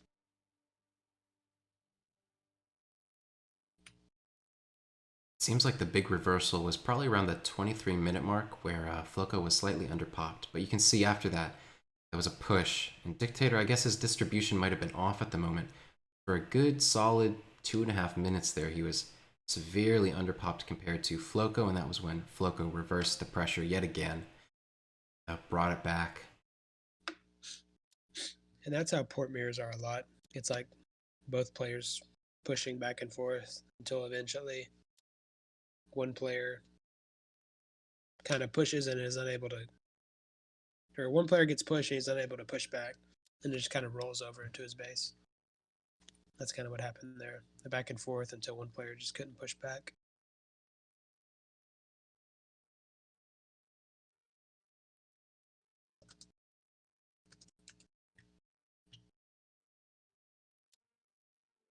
And so that will be game 2 to FloKo, putting him ever so much more close to that first place prize money.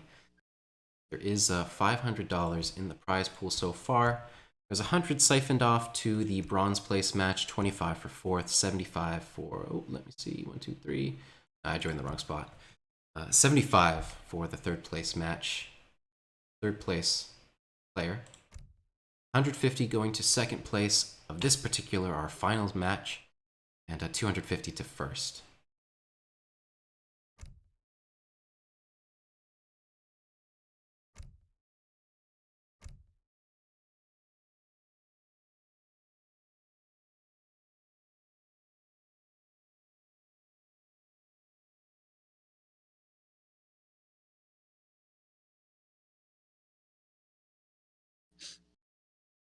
I guess they're picking a Japan mirror. So I think the map is Painted Desert next. Yes. Yeah, it is.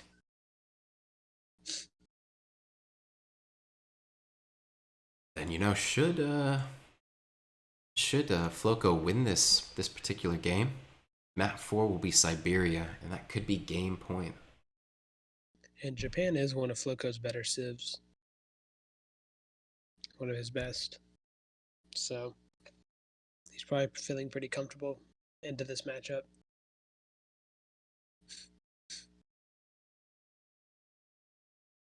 Game 3 of our best of 7 series, the finals match between FloKo83 Dictator. FloKo83 leading the series 2-0. A little bit of the underdog. You want to look at the technical standings of treaty scene. FloKo did occupy a slightly worse seed than Dictator in this tournament. He was seed number 4, Dictator seed number 3. But showing he is absolutely no slouch. A very convincing game in the last match. Very good game. A more dynamic port mirror than you would imagine. Looks like Dictator's going for these cows. Dictator pretty much dominated the cows right here. very diligent. Instead of looping around the back like FloKo's Explorer did right there to kind of, scout out the hunt position a little bit better, Dictator just went straight forward, and was able to get, I think, 4 cows so far, and in a good position to... He's going to get those 2 in the back, too, so he's going to have 6 to FloKo's 2. Yes, that's really good for Dictator.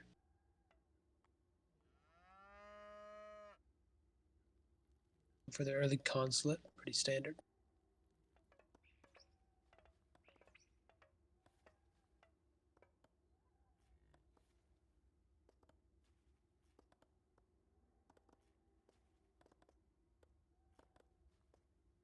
What treasures do we have? I know Painted Desert doesn't have good treasures almost ever. Yeah, there's just nothing. Just a whole lot of, like, few coin treasures, that's it. Probably the best treasure there is the native scout, I would say. I can give a little bit of scouting information. But even against Japan, like, I figure that'll get scouted pretty easily, or pretty soon, beginning of the fight. Yeah. You're not maybe careful 40 with it. XP is probably the best treasure. I don't know. 10 coin definitely takes the cake. There we go.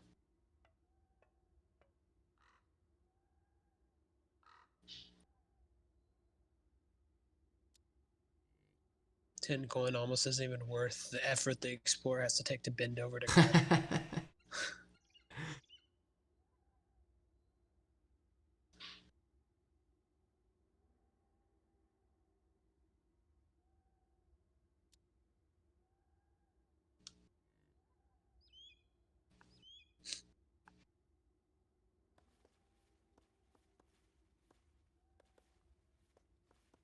Pretty identical builds. I wonder if I'm curious to see if we'll see more ashy nonsense happening, or if we'll do the standard Yumi flaming arrow spam. It'll be tough to call. I would figure on Painted Desert, just with how awkward, the spawn, or not the spawns, but just how awkward the map can be at times with these native sockets blocking so much of the pathing, the awkward trees as well, and the cliffs. On top of that, I would figure Yumi would be the unit of choice, but I wouldn't put it past these players to surprise me. But at the same time, the Painted Desert doesn't have very many forests, so you could easily run out of wood pretty quickly doing Yumi.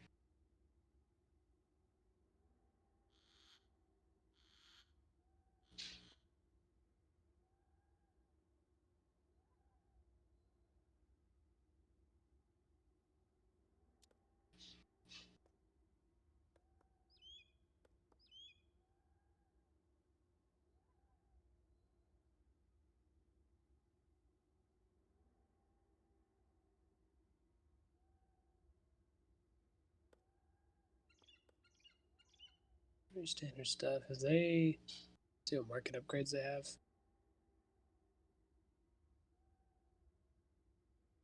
All the same.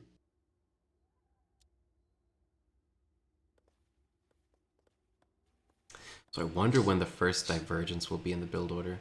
We did see in the past match, the semifinals match between Dictator and Daniel, I think the first divergence was after... I think the build order they did was Heavenly Kami, Team Chonendo, Exotic Hardwoods, and Sevenville. But after that, I think Daniel went for a much more... Daniel went super heavy military, and Dictator went more economic. Absolutely. I think Dictator got maybe both refrigeration and Royal Mint, whereas Daniel, he got Good Faith Agreements a little bit earlier than Dictator did, and then he also got the 2 upgrades for Flaming Arrows before the 20-minute mark. You can see FloKo a little bit ahead on his Shrine Pop. Not a big deal, but maybe a little bit better.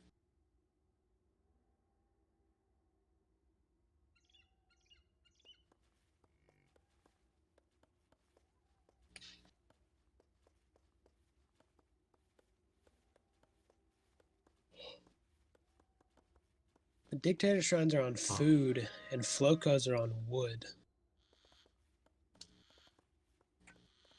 something somewhat interesting is Dictator actually hasn't built a shrine. Oh, you know what? He's probably just saving the cows for to put on his Toshogu shrine rather than building a Yeah, shrine immediately in his base. yeah, I would imagine.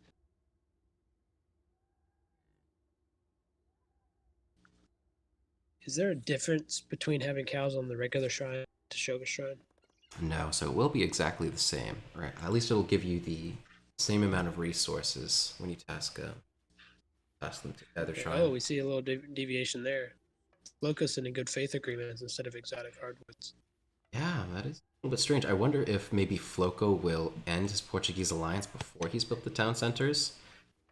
Either way, I think after he's gotten those two town centers up, he's definitely going to end the alliance and switch to the Dutch. But I wonder if maybe he'll do it earlier rather than having sent exotic. To be fair, exotic hardwoods does come in pretty late, and after you've max popped on your shrines, you're only gathering about 1,000 extra wood to get those town centers, so it doesn't get the most value. Yeah, I guess the main value of it comes later in the game when you're putting wood for units. But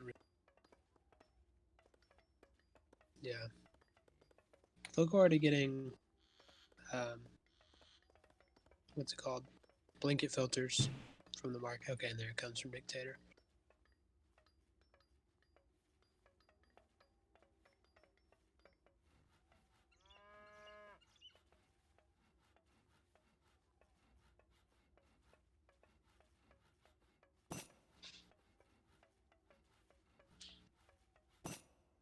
Hmm. A Yeah, little bit Dictator up a interesting. couple seconds before. This is a little bit strange from FloKo. He's not actually putting any of his villagers to coin. He's just has the shrines on it, but I don't think that's gonna work out. You can take a look at his distribution here. He's gonna be way off the mark. By the time he has Yeah. 1,200, not even 1,200, but 1,000 food, Okay, there he goes. He's pulling some off that cherry orchard. I'll just He switch him realized. over.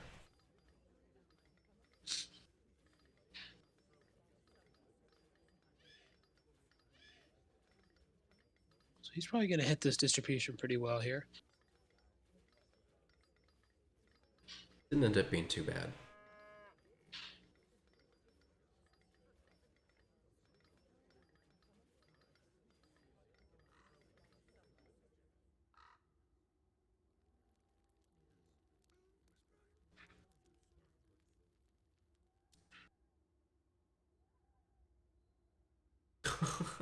I'm just loving Dictator's Explorer walking around the map with a hunchback and a sword in his hand. Which one? The one towards Oh, I see it. FloKo's base. More funny when he's actually walking, but I wonder why he has his explorers all the way over here instead of where he's going to be up pretty soon. ah, damn it! There he goes. See if we can see him walk a little bit. Oh, there you go. You see him from the back. You rotate the Yeah. camera. He'll. It's the way he runs. One, Hmm. 2, 3, 4.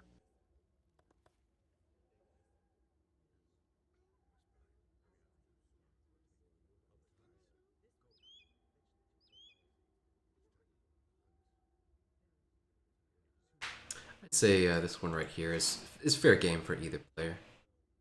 Although, yeah, especially in a Japan mirror, all right, shut up, FloKo. It does end up being quite a big deal because on rice paddies the coin just gathers so slowly.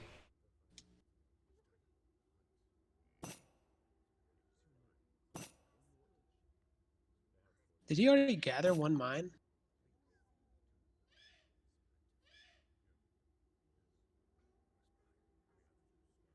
No, I think he's still working on the one that's in his main base. Okay, that's a start. That's a start mine. But yeah, all of his other mines are towards this north position. Nothing, absolutely nothing towards the south.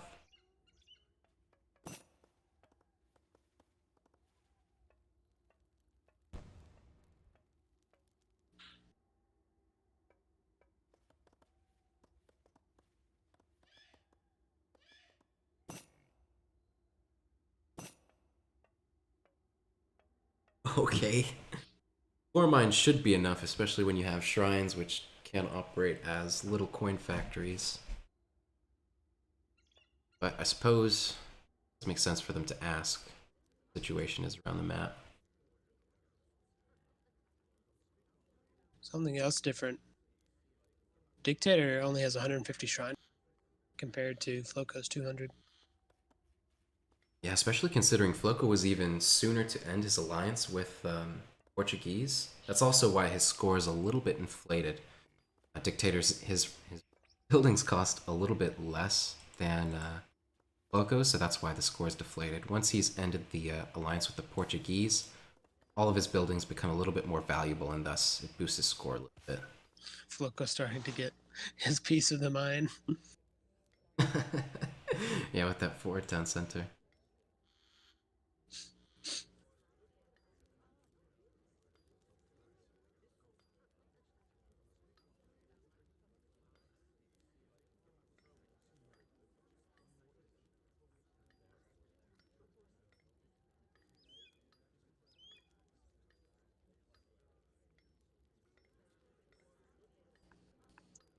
FloKo already has his church too.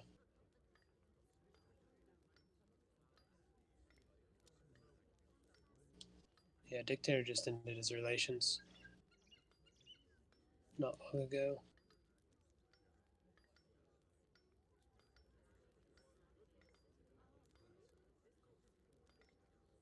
So even now that Dictator's ended the alliance, it's just about to hit up. He'll be a little bit slower than FloKo, but not by a...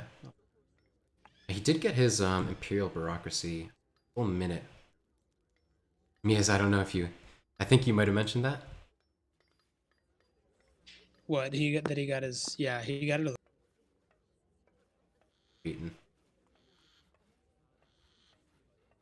But the bank does come in. But there is a pretty substantial score difference between FloKo and Dictator, even after both players having ended their Portuguese alliance.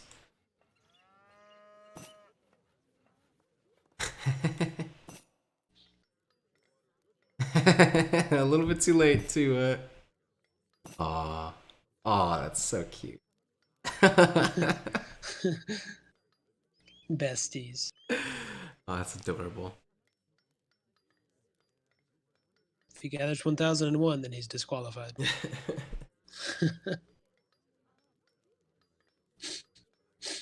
I wonder if it's even oh, if it were hosted on EP, it might be possible for the observers to actually alliance with one of the players, and then we could demand that FloKo give us 100 coin as tribute.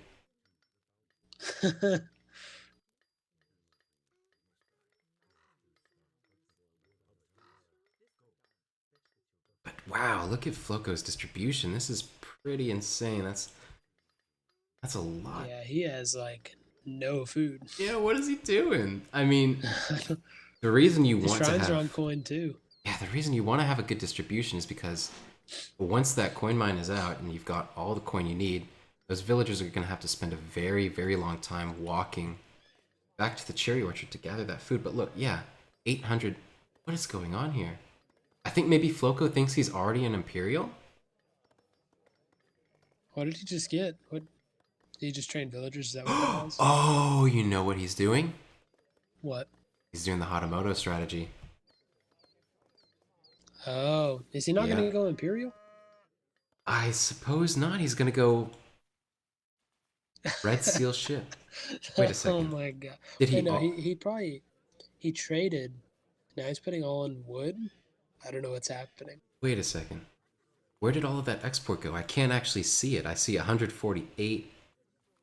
Where did all that... Did he... let me take a look at the shipment sent. So he's already sent Red Seal ship, which turns all of his coin into a greater amount of export. Oh, you know what he did?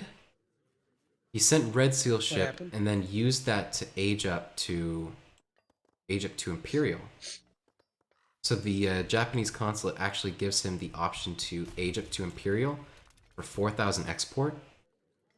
But I'm not sure if that was actually a good decision because at the end of it, he comes out with one less wonder. Yeah, I have So he's- no idea. I didn't even know that was a thing. So he's actually missing the Tory gates, which a dictator is going to have, on the other hand. So I don't really know if it was worth it. That cost him a shipment. It did save him maybe around about Okay. 3,000 food. Yeah. I don't know. Seems like a shipment is a pretty big deal. Yeah, you can even see, just take a look at the scores. There's, having sent that shipment, really debuffed FloKo's score there. What In addition to veteran that, battery is what he sent. Flaming Arrow card. It seems, Yeah. yeah, he's still going very, very coin heavy. So he's going to probably go for, like what we saw Danielek do in the first game. I know that Daniel and FloKo have been practice partners. Dictator not quite practicing as much to my knowledge, but still, of course, you can see, very on point. But maybe FloKo is actually going for that heavy mass of Flaming Arrow strategy that we saw Danielek do in the semifinal series. Although this time maybe playing it strategically, but smarter. Yeah, a little bit. Yeah, not charging headlong into in the center of the map. That's fair to assume. Oh, but there's still such a huge score disparity. I know. Well, that has to be because of the card and the age up, the odd age up, right? Oh, there's actually I think it has to be from. 10 flaming arrows in queue, so that's part of the Okay. reason for it. It's just a very weird build. Daniel didn't do this in his game,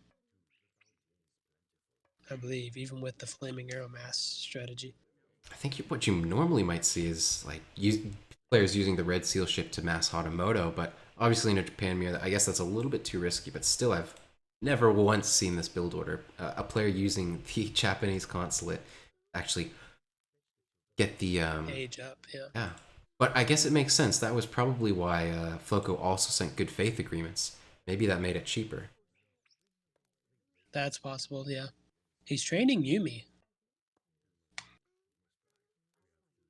So he might not go for the flaming arrow. He has 40 villagers on wood, so. And he's getting his wall spam going. 4 layers on the top side. Dictator only 1 unbuilt layer.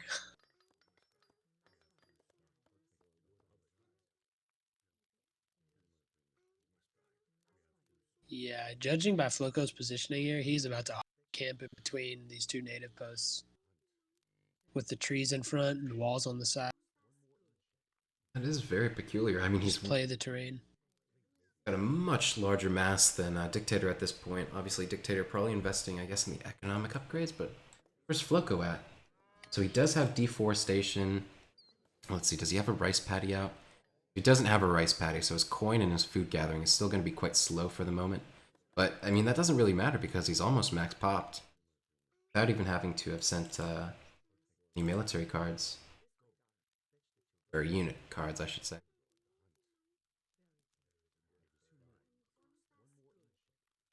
And Dictator sent the card that has the Shogun units train faster. Which is interesting.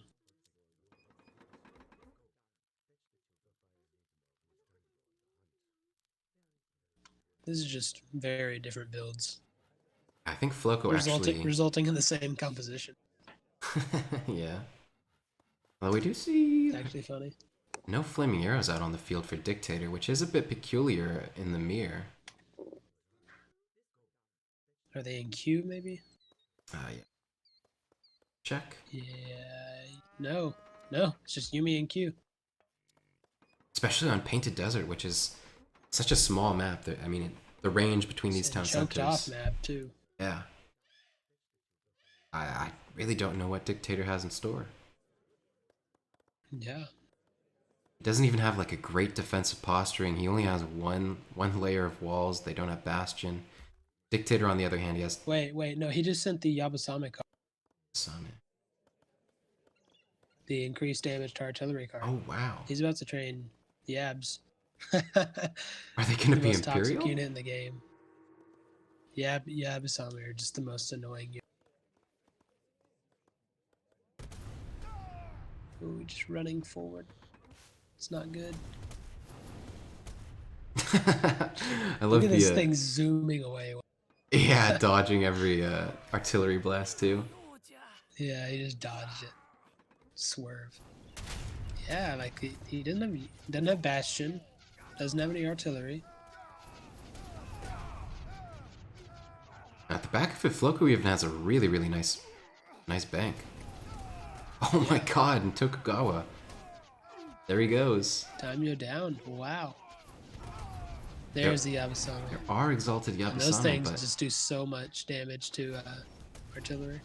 9 times to artillery. Dictator's gonna need to get a good position if he wants to make use of those, but on Yeah, I Painted mean, I Desert, feel like he has to run like around the back to even get value out of those, because the Yumi are just going to shred them if they come close. 100%.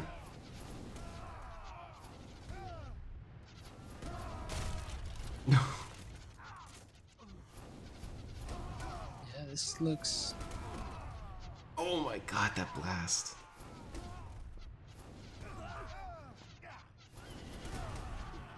Oh my god, these blasts in totality. He has a stable. I don't know what's happening.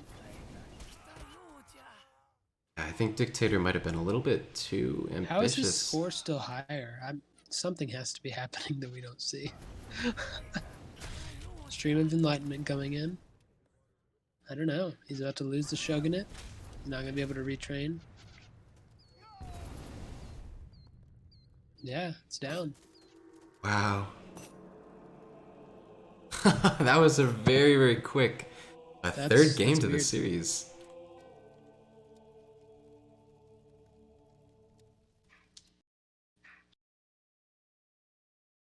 Let's take a look at the resources. I'm wondering where, yeah, FloKo's score got so deflated. I mean, he had gathered 5,000 more. A lot of that was more on the coin side, so that he could get that upgrade. Actually, the reason probably why it says the all resources is so much higher. I mean, I just want to check the stats. Yeah, so they actually gathered about the same amount of resources. The reason why it displays differently is because... It counts. It like double counts when you trade. Yeah, the export, there you go. That was the main difference. And I guess by placing everything in that export, that might have also been why his score was so deflated. Possibly. Not having that wonder probably deflated his score quite a bit. I don't know. It was a 1 minute and 47 fight.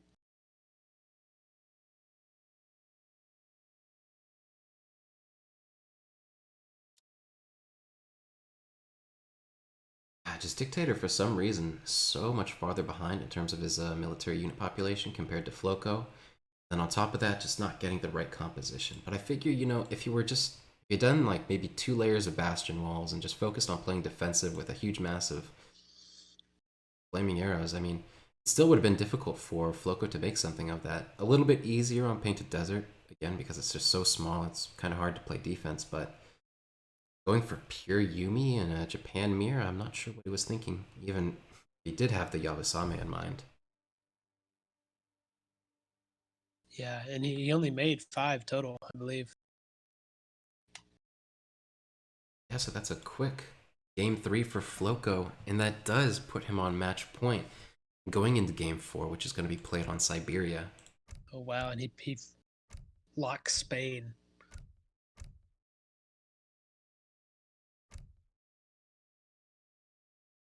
Almost instantly locks Spain. Uh-oh, I think my ESO is a little bugged. I'm going to relog real quick. So was that FloKo locking Spain, or... Yeah, FloKo locks Spain almost immediately. Dictator on Brit right now. That is pretty interesting. Obviously, you know, I think Spain is going to be the one to play the aggressive civilization in this matchup. I think Dictator... Yeah. Dictator might be expecting a revolution. But possibly. Maybe FloKo throws us. You mean the only viable strat by Spain?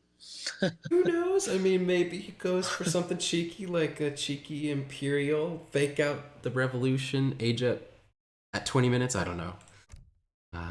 Possibly. Who knows? We'll see. I guess we'll see. But I suppose Brits are probably one of your better locks, yeah, especially like since 16 rockets behind walls can stop most things. Even still, Dictator wouldn't have available to him Portuguese, British, pardon me, Portuguese, Iroquois, Japan. So running out of options, Brit is definitely one of the better choices. He still does have He both. still has China, France, yeah. Absolutely. Which is interesting that he wouldn't play that on his elimination game. At the same time, if you do have visions of winning this series, you kind of need to take a risk in order to make it back in. Yep. At this point, whether it's 4-0, Teal on Siberia, so sad. Yeah, that is pretty well, bad. let's make sure we check the resources just to be sure. Absolutely, Siberia is one of the more inconsistent maps. The hunts look great for FloKo, in my opinion, and the coin equally the same. I mean, I see 6 in his radius. That's pretty killer. Dictator, on the other hand, I mean, he has all the resources he needs. 6 coins. He has this, these 2, and these 2. So there's 6. I'm gonna call it. I think there's 9 coin mines on FloKo's side. Yeah, probably so. He has like extra, so many extra. And his hunts are better. Much better. I think he has more hunts too. Then again, I mean, it's a revolution strategy. I don't know if you would even gather all of that coin transition, but still, I don't really like it. The hunts aren't particularly relevant to Brit, so we don't really have to worry about that. But the coin distribution is just slightly worse. 6 is okay. 6 is okay. Okay, all right, I guess that's you all can right. play it. Yeah. I mean, that's reasonable. There's no way Spain's going to use 8 mines, so. Yeah, I just dislike the position of Dictator's mines. They're a bit more farther out. Yeah. And even when they are farther out, they're quite far away from the trees as well. It's not like you can even save some walking time by quickly bouncing between those resources. Especially this one. That one hurts. But he wanted to, he said okay, so I guess we're in it. So thankfully we can have the Alt F on, see what the players have scouted. Look, we did pick up that treasure, so we get to see all the treasures as well.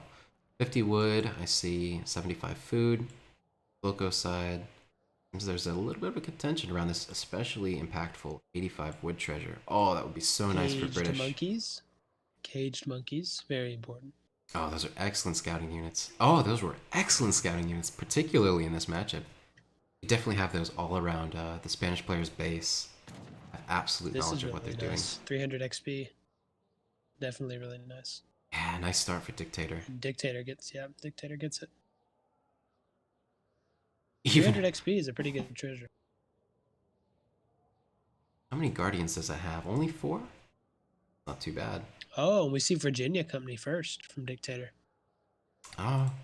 Is he even going cows? He's not going cows this game. Instead, going for purely economic, or not economic, but a boom that pays off faster than the cows do.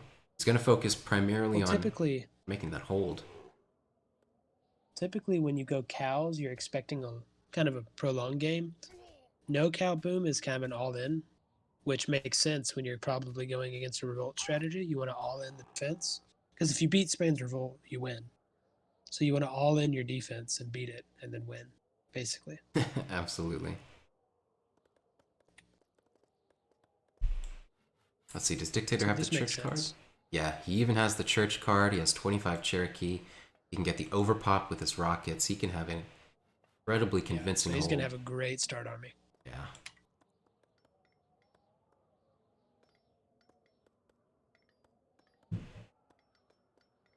But equally, Spain can have like 8 heavy cannons, some mortars, tons of hussars, and all kinds of stuff to kind of bust through. So we'll see.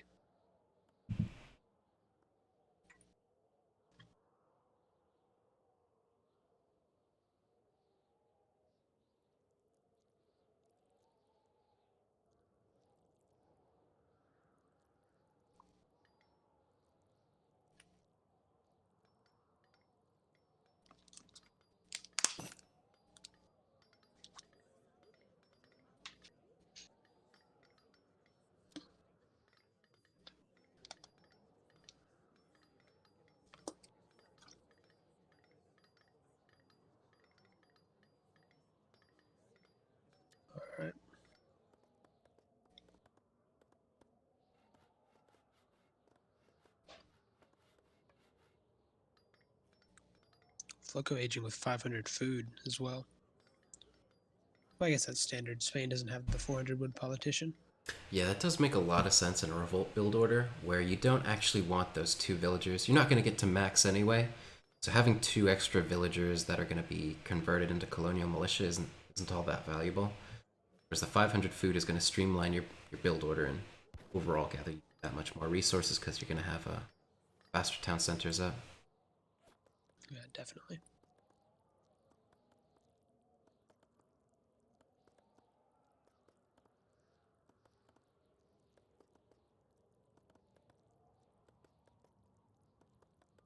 Reville, 5-ville from FloKo. So trying to get aged up as soon as he can. You can see the 4 villain transition, so neither of the players can get a trade post. I'm wondering if he will. Okay, there you go. 4 villagers, and he does have 1,000 wood in deck.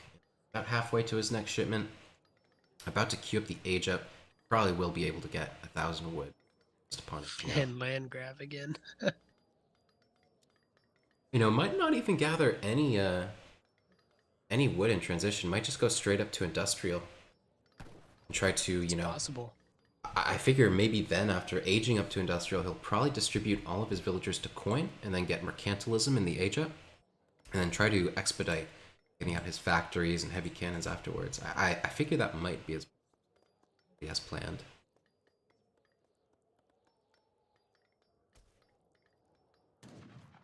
Personally, He's gathering a little bit of wood. I think mainly probably for houses and market upgrades.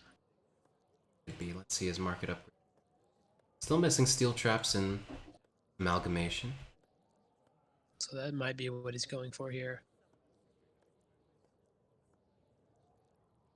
In fact, gonna botch amalgamation for the time being. I guess he's gonna wait to get that until he sent 1,000 wood. Probably aging yeah, well, up. he only has 8 villagers on coin, so it's not a whole lot of villagers on coin.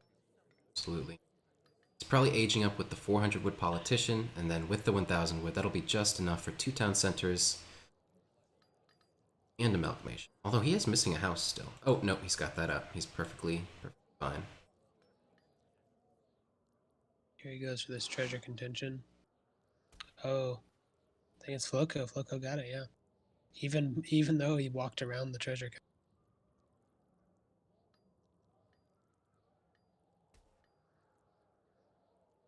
Still got the monkeys in the back, so Dictator hasn't used his crack shot on one of those quite yet. But I think he does have, yeah, he definitely has line of sight of that now. And that'll be a nice pickup. Probably just rooting around the back of his base. Scout out maybe any trays that are back here. Gonna work his way around.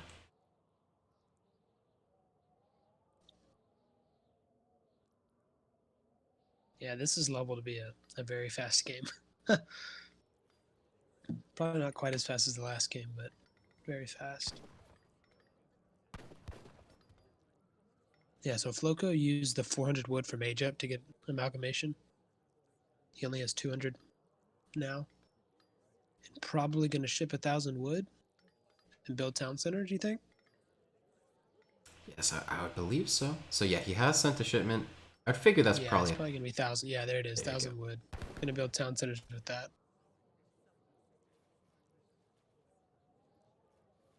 Gathering it with 6 villagers.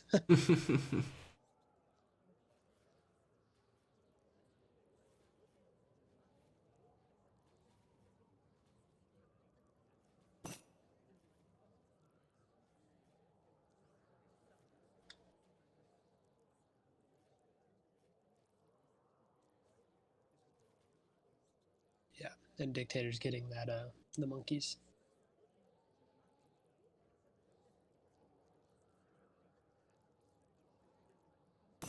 My favorite treasure in the game.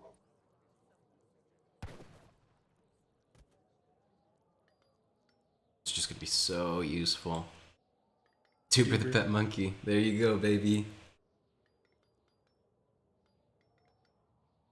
Duper the pet monkey. Let's go. Almost as good as old Doug the orangutan.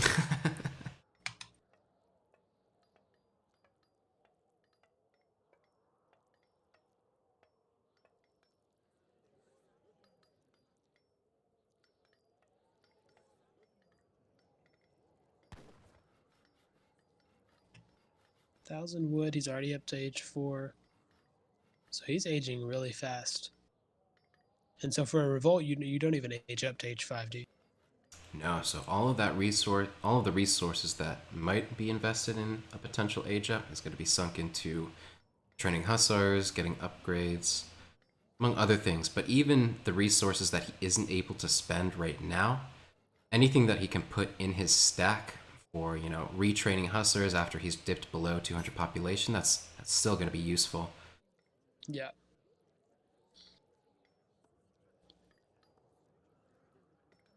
I am curious. So he didn't immediately distribute fully to coin like I might have expected, but upon age up, he's going to have, even without that mercantilism upgrade, he's going to have plenty of coin left to ship at least one of his factories, and probably by the time that's arrived, he'll be able to get a second one.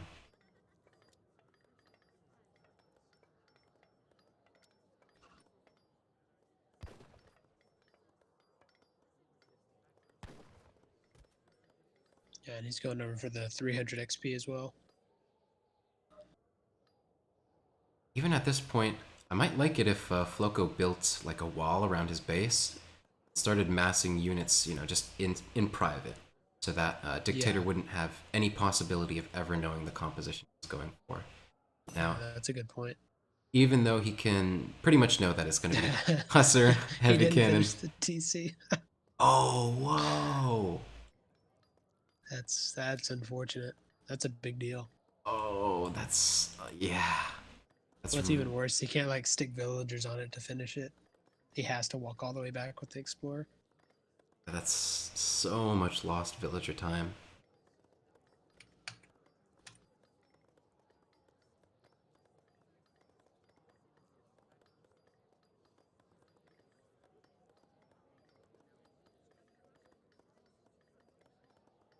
Yeah, that hurts.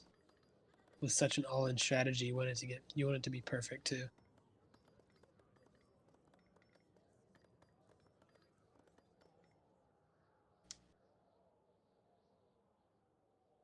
Has Dictator already started aging up?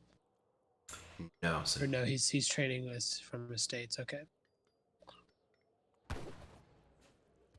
is approaching max. Yeah. He's still low on coin, so he can still afford to probably put another batch of villagers into his houses.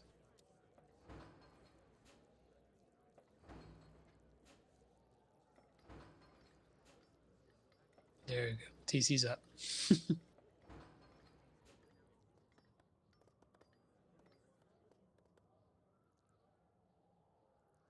Really interested to see what Dictator's Imperial time is going to be.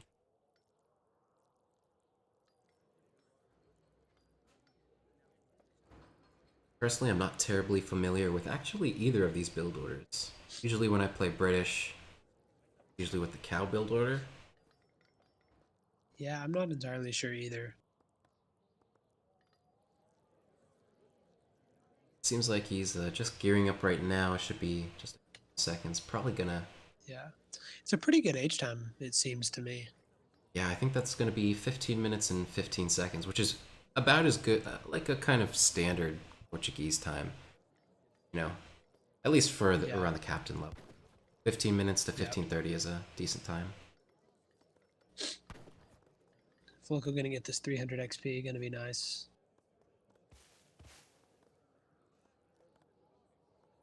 Might afford him an extra card, possibly. Especially relevant before having revolted. Even if you're able to get just one more shipment in, it'd be one more additional unit upgrade. Yeah, everything counts when you're revolting, going all in like this.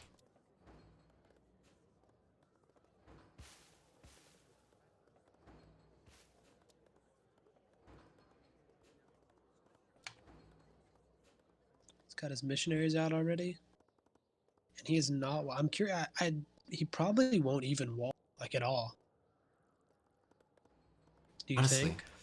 I mean, there's still 5 minutes to go, and usually in tier 20 the walls get built around this time or a little bit later.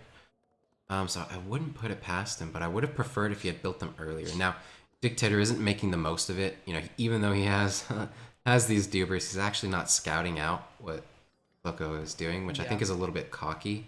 I don't really like that. I would prefer if he were scouting, even if he feels like he knows what FloKo is going to do. Well, he 100% knows what FloKo is going to do with. Yeah, he just doesn't know the specifics of it. Like, Exactly. yeah, I would like to see like probably at least 3 layers of walls, probably more, preferably, just because you know what's happening, you know what's coming. Like, you just have to full defend and you'll be good. So 5 Colves from FloKo to deal with the rockets.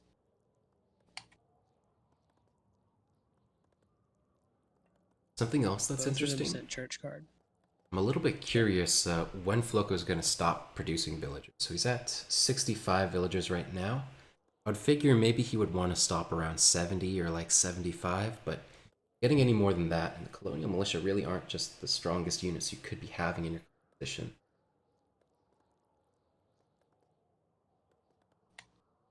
Interested to know when his cutoff point will be. I wonder how many heavy cannons he'll send. Well, you think he'll do 5, ship 2, and that's it? That sounds like a good amount. 7 heavy cannons, especially with those unction boost, are pretty ridiculous. Yeah, But and he has the culverins to back them up, and I imagine he'll send mortars too. the more heavy cannons you get, well, if they ever do get a blast on some, it is pretty pornographic. Um, the efficacy of the population efficacy, that is, of having that many artillery pieces probably doesn't outweigh having just that much more Imperial Hussar. Yeah, probably so. Like at some point, it's overkill. Yeah, he shipped 2 heavy cannons. Probably mortars come next, or hussar. Maybe both. He The might be able to get both of them out. Wow, 7 heavy cannons. Yeah, I think you were right. I actually might not expect walls for FloKo, but I really do think that's bad because that opens up the possibility for Dictator to just petard his base. You know, petard the factories, petard Yeah. any stables. Well, like you said, he hasn't scouted it. Like this is the closest unit he even has to FloKo's base. I mean, And so FloKo look is at half just map. laying it all out there. He does not give a hoot at all, which, Take my entire base. It doesn't matter. yeah. I mean, there's 2 minutes left. I don't actually see a single Hussar. Yeah, he shipped mortars. Okay, that makes sense. He trained 1 more culverin, so he has 6 Colves. Imagine a hussar start from Britsh. How toxic. Yeah. I wonder if it'd be good. Like it might be. Yeah, I mean, if Dictator were scouting here, I mean, it might be a little bit too late in his Nine build order. heavy cannon. I mean, maybe not, because Dictator doesn't even have a unit train speed card sent yet. 9 heavy cannons. He just made 2 more. Let's see the factories. Okay, they are on food now, so I think I those are don't the even know last of what's the going batch. on. Yeah, he is It's 200 out of hilarious. 200. He does have the church card, so we'll probably get the overpop there. Still He a has minute no left. anti-cav. He's gonna have the halbs for anti-cav, and that's it. The halbs from the church tech. That's it. Ah, Because you get the wild geese as well as the halbs, and they're only guard, so not that great. this is really curious. Not even a single But stable. Dictator only 3 layers of walls. Probably could have done more, but feels that he can hold with 3. The FloKo did get advanced arsenal, and he is probably going to tech up the last of those artillery upgrades. I wouldn't figure he would get anything else. He's already got what's it called? Infantry breastplate for his his lonely anti-cav. Where are Dictator's rockets? He only has 4. I'm used to the yeah, there it is. I'm used to the no cow boom with Britsh having like so many rockets. There's an additional 3, but I think that's going to be Yeah, it's all still of his force. He does have guard culverins, but so does FloKo, and FloKo even gets the function boost on them. Yeah, so they'll two-shot for sure. Here it comes. A little bit of a low boom for Dictator, to be honest. Yeah. Oh, look at that. That's going to be a nice pickup. Even going Well, I this guess the side, too. Colonial Militia are pseudo anti-cav. They're kind of anti-cav. They have multipliers. So having 5 billion artillery pieces is fine. God, here they come. And one of the Coles didn't even get a shot off for Dictator. It's a big deal. One of the rockets already down. The Unction Cole's just really, really strong. The wall's already down. This looks bad. Like I don't see Dictator's army holding this. Yeah, wide open. I mean, those are strong redcoats. Yeah. They even have a thin red line from the church. Yeah, but I don't see this being held. 9 heavy cannons, like Oh, with no God. cav to counter. Like, what are you gonna do against these? Here comes all of FloKo's cavalry. They have more range than rockets. You know, the crazy thing, these musketeers from the Britsh player are just so slow that they're not even going to be able to catch up to cavalry if FloKo were able, or not able, but if he sent them to like the back of Dictator's base. Yeah, look at this. It just seems over. Like, like there's nothing he can do. Just look at that power in the back. It's all of the heavy cannons left alive, like you were mentioning. And the musketeers, I mean, they're gonna do okay versus. They can't stop to fight because if they ever stop to fight, they're gonna just get blasted away by these heavy cannons, continually moving up. Where That's are the issue? And where are the FloKo can just artillery? keep chasing them down. They all died. He had like 4 Colves and probably 7 rockets, and they've all died. Yeah, FloKo Dictator. basically traded his Colves for his opponent's entire artillery arm, and now just left with unkillable heavy cannons. But here comes some Colves. See if we can Getting some shots off, but the musketeers disconnected. Now the colonial militia coming down center mass. Yep. Gonna focus fire down the He's just gonna culverins. sacrifice them. Like, what? It doesn't matter. Oh, here come the Dictator at Vatican's. 190 pop. Gotta be so Dictator at careful. 190 pop. Yeah, if he ever gets like a clean shot with these heavy cannons, at least 15, 20 musk are gonna go down. Yeah, he isn't able to queue any more culverins. Let's see what's in queue right now. Dictator doesn't even have any more culverins in queue, so now all the artillery of Dictator getting cleaned up. 1 culverin left. Some rockets still. Ah, it's still so close. FloKo83 heavy cannons.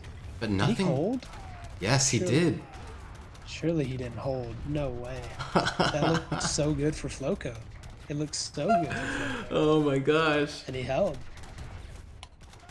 Yeah, he held. He lost a factory, but it doesn't matter. There's reinforcements Spain coming, revolted. but they're just CM. That's it. Yeah.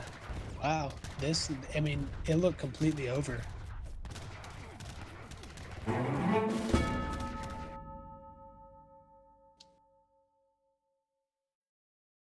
Wow.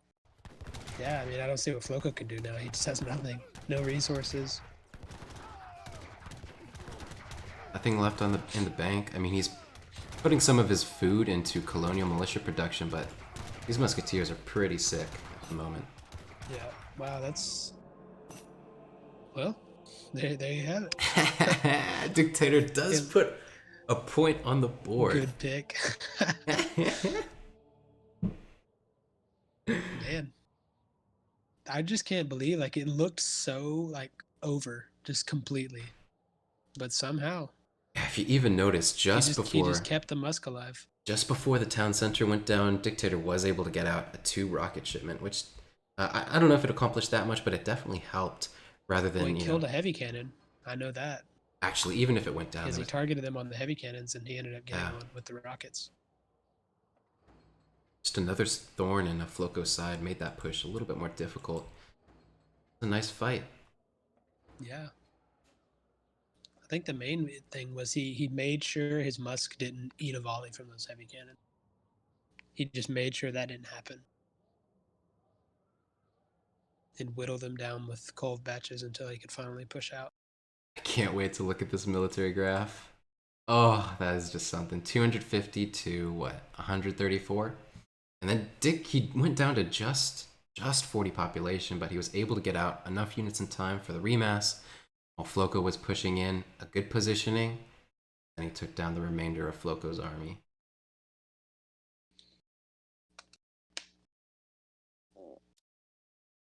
I guess that just proves the defender's advantage.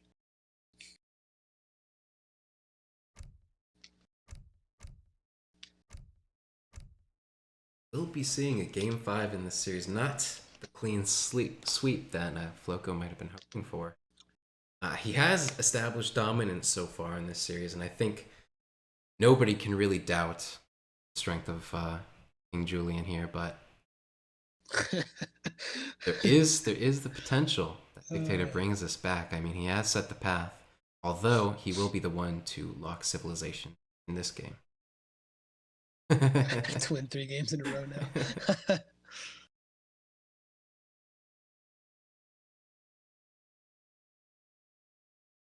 If we're being honest, it starts with Ottoman.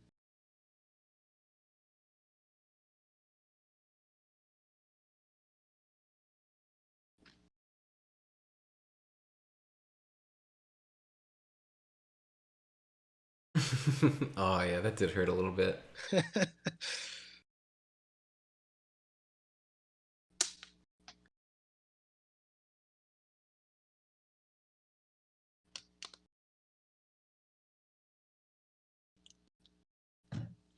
He's still saving his China-France pick. And if this somehow does get to a game 7, that's going to be, if he continues to save it, that's going to be big into like a game 7. Yeah, just imagine France on Deccan. I think if he were to pick China, it would be on map 4 High Plains. Yeah. And but I don't know. Saving port for High Plains seems like a decent choice. And also China is did all the civs reset now? Yes. So if Dictator, he's locking ports. He can play anything now? He can play any civilization yeah, he can play... one more time. Okay. So after he's locked this, he will not be able to take Portuguese again. Yeah. So can't take ports on High Plains, can't take ports on Deccan. We will see a pretty common matchup we've seen so far in this tournament.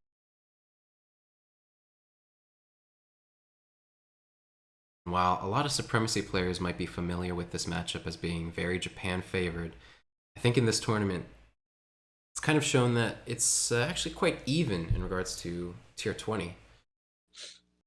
Yeah, I think I give this slight edge to port probably. Yeah, just the power of those explorers. There you go. Just because of explorers, that's it. I mean, I don't know.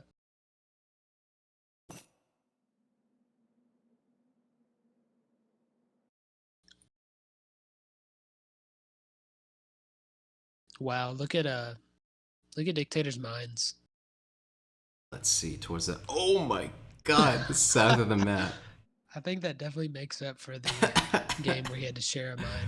This more than makes up for it. Yeah, but FloKo's mines are pretty good too. He has that one that's kind of off, but otherwise they're pretty close. Yeah, FloKo has some excellent hunts as well. Dictator has like 3 hunts on top of his TC as well. It's funny. I think that's 2 hunts, right? Is it? I think it might just be 1. Hunts. Is it one giant, obnoxiously large hunt? That could be like a 20 guanaco hunt. 10,000 food. That's funny.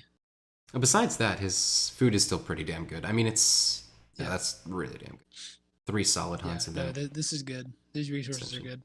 Yeah, I mean, they're very gratuitous. 3 solid hunts and that little tiny hunt on the bottom. This one right here. Yeah, FloKo's got 5 mines as well, and he has just a nice extension point. Like, you can build your town centers there, and yeah, that's perfect. It's great for both players. Yep. Dictator's mines. He can just build all of his TCs right on top of his start TC and be completely fine. Yeah. Just herd the hunts in.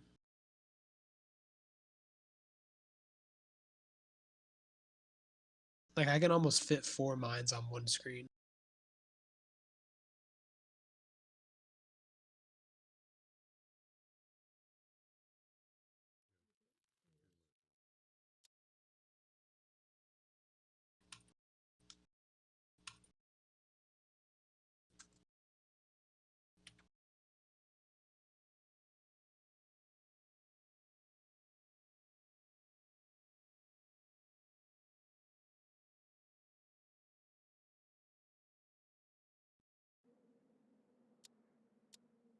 Wonder if we'll see anything different out of FloKo, or just the typical Japan stuff.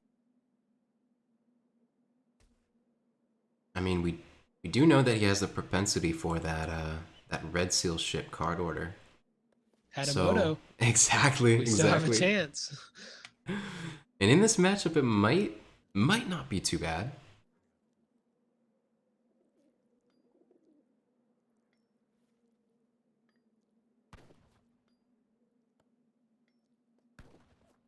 Yeah, I mean, if he goes full goon and you just Hatamoto right into it, could be pretty funny.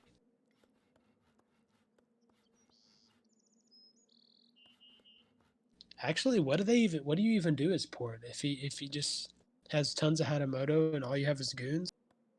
Like you don't have time to tech into anything else really. I think you Like just he just runs into your base and he just sieges everything down, like factories, exactly. Yeah, I guess you kills just vills. gotta maybe build like 5 layers of walls on this side and Yeah, completely relocate. yeah, I guess actually be funny. So what treasures do we have? The last two times we've had the really nice treasure. If 80 wood, it's not very great. 135 XP, it's pretty good too. There's one settler treasure quite close to Dictator's Oh, yep, base. yep, Seems that's the highlight of this map. There is 80 wood yep. for 3 cougars, a decent treasure for FloKo. Pretty dang good. That's a full shrine, but Yeah, yeah, doesn't that's quite good. compare to a settler. Although it will be. Dictator sees it. He's probably going to crack shot one of these. And an explorer can 1v2 these blowgunners. So he just needs one more crack shot and he can take this treasure. He just needs them both in melee, which they will be the way they're positioned around this treasure sitting like that. Hello. Huh? Yeah, he's going to sit there and wait. Regen his health so he can take it immediately.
See if Dictator did anything with his deck.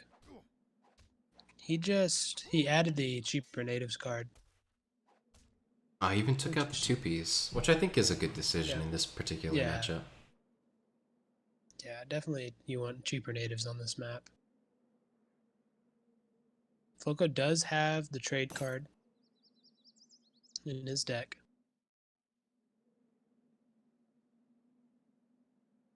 Even has 7 samurais. Yeah, Yeah, this yeah, is the deck. This is the deck, yeah. baby.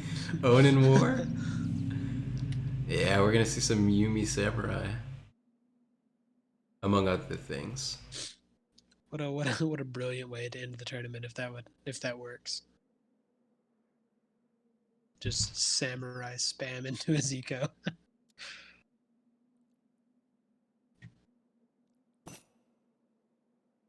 And Dictator did get the settler.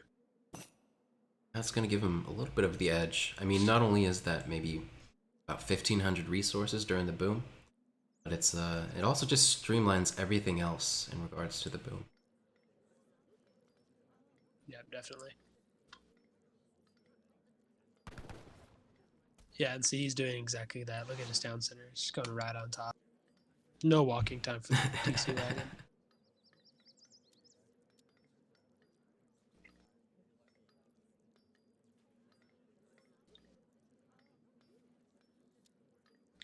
FloKo doing the good faith agreements too. Again. I've got the age up queued way.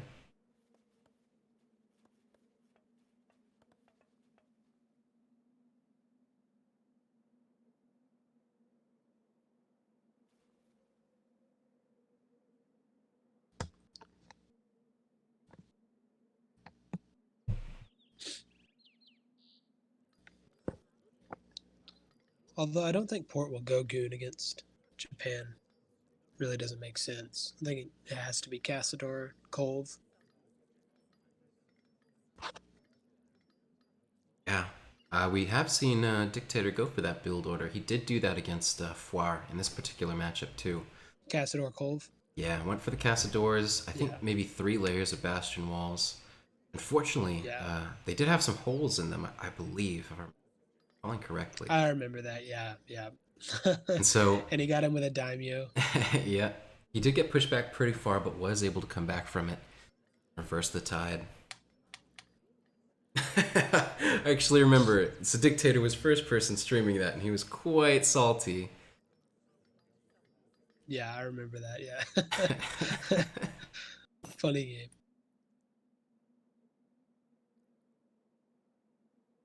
game. It ran away from his shrines. This is some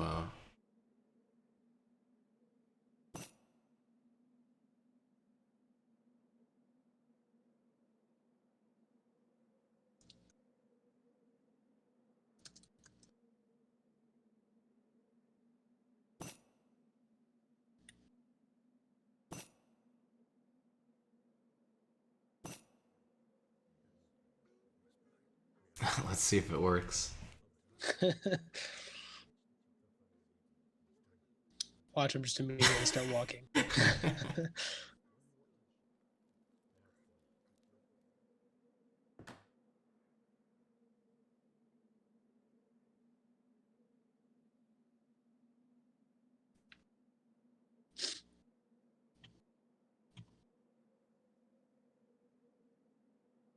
I wonder where Dictator's next. I bet he puts his next TC just right on top again. He's gonna have all 4 in a little square.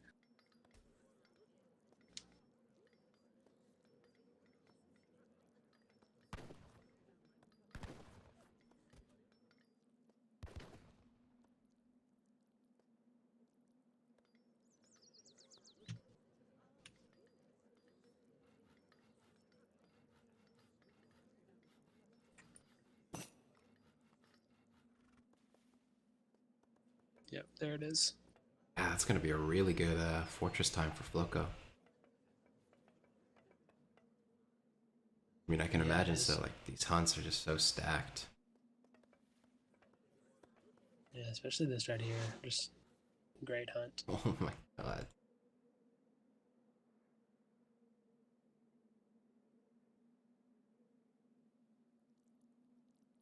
This one stubborn guanaco in the middle of the map just refusing to go to the shrines. Just standing there, looking at them. You slaves, why?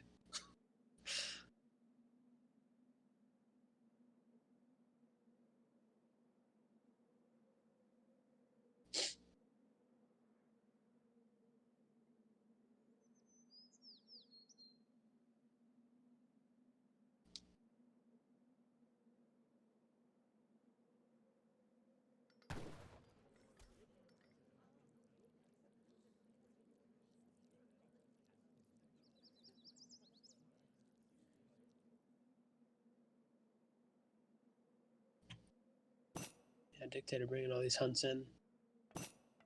All of his resources are just so nice placed, all close together now.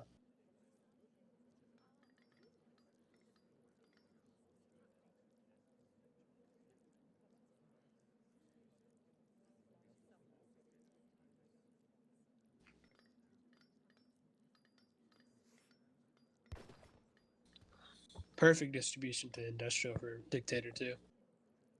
It's gonna be a really good time, probably. Yeah, just straight. Even before 10 minutes.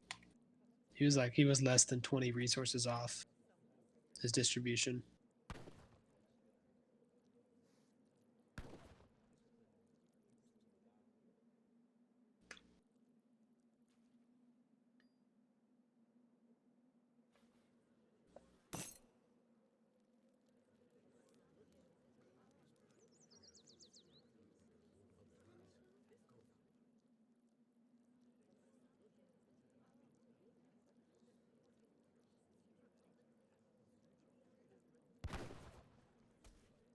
Has he already gotten the bank wagon? Do I not see it? Yes, so it's There it just on is. the way. Okay, it just came back. Okay. Good call. So I was thinking usually the bank comes before the church. Oh, did he send the church first? Yeah, it came out first. I guess maybe that was a misclick. Yeah, it must have been. It's kind of nice getting the Hominka.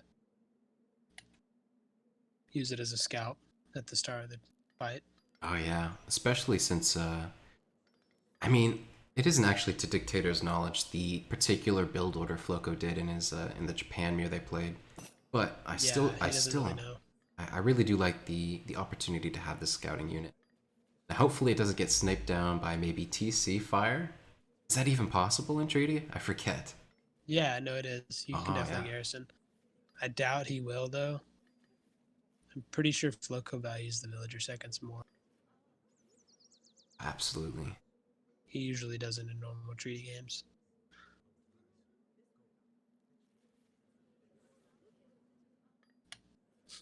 Any sup player like Daniel, he would immediately just garrison every villager and say, kill it! Kill it with Just fire! call the bell.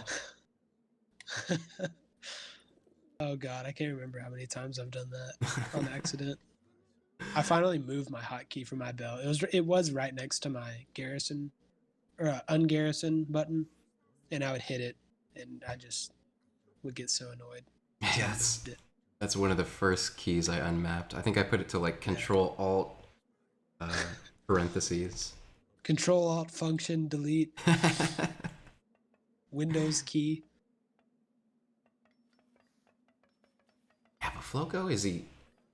No, that's just up to Industrial Age. Dictator not quite queued yet. Yep. Although it would be certainly a very, very early age time for him to get. But he He's gonna have a good one. might even hit that at 14 minutes and 30 seconds. He could. Oh, Probably gonna be 14:10. yeah, right about. Well, 14:05 ish.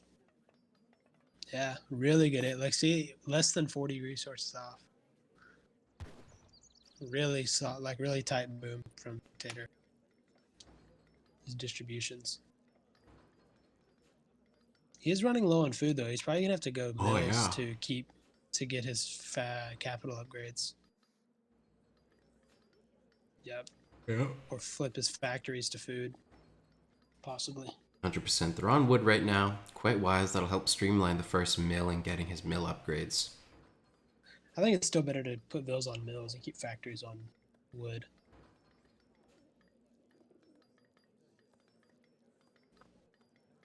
Could be. It's a precarious dance. Because sometimes if you aren't able to queue that capital upgrade for like another 30 seconds, you otherwise would have. Yeah, because they're 50% upgrades. The capital one's just huge.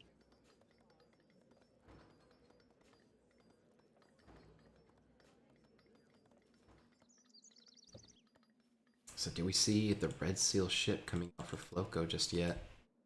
Yeah, 100%. That's the build order he's going for yet again.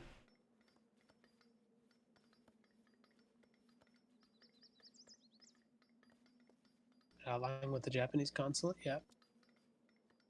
There's the trade, and there's the HM. It's so non-standard. Yeah, I just want to see what that tech is called. So just queued it. I won't be able to see text being researched. There we go. What's it called? Oh my god, you can't even see it. That's so strange. See it up top? I definitely know there's a way to like see what the name of the politician is, but I can't remember how to do that. Let's see. I want to know the name of the tech. Is it not text being researched? Yeah, unfortunately not. It's so strange.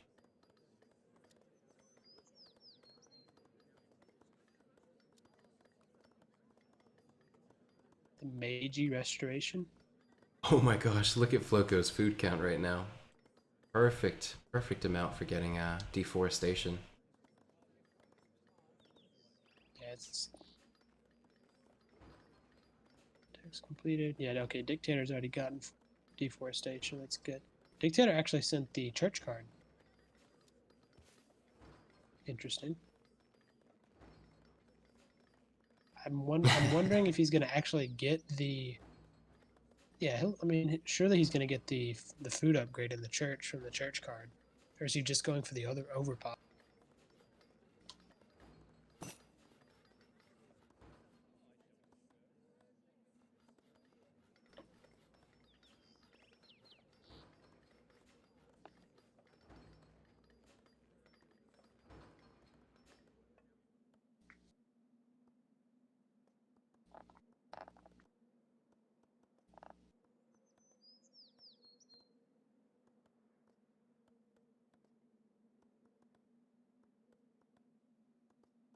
Already catching a disciplined Yumi. Yep. Wow. Even a triple layer wall. Very safe. These are nice walls too. Yeah, they are. So it looks like FloKo. I don't know. Maybe he's just 3 walls up just to be safe, or is he gonna play defense? That's usually kind of weird for Japan. Yeah, the insane thing Yes. is just how much of FloKo's score is plated here. I really do think, Yeah.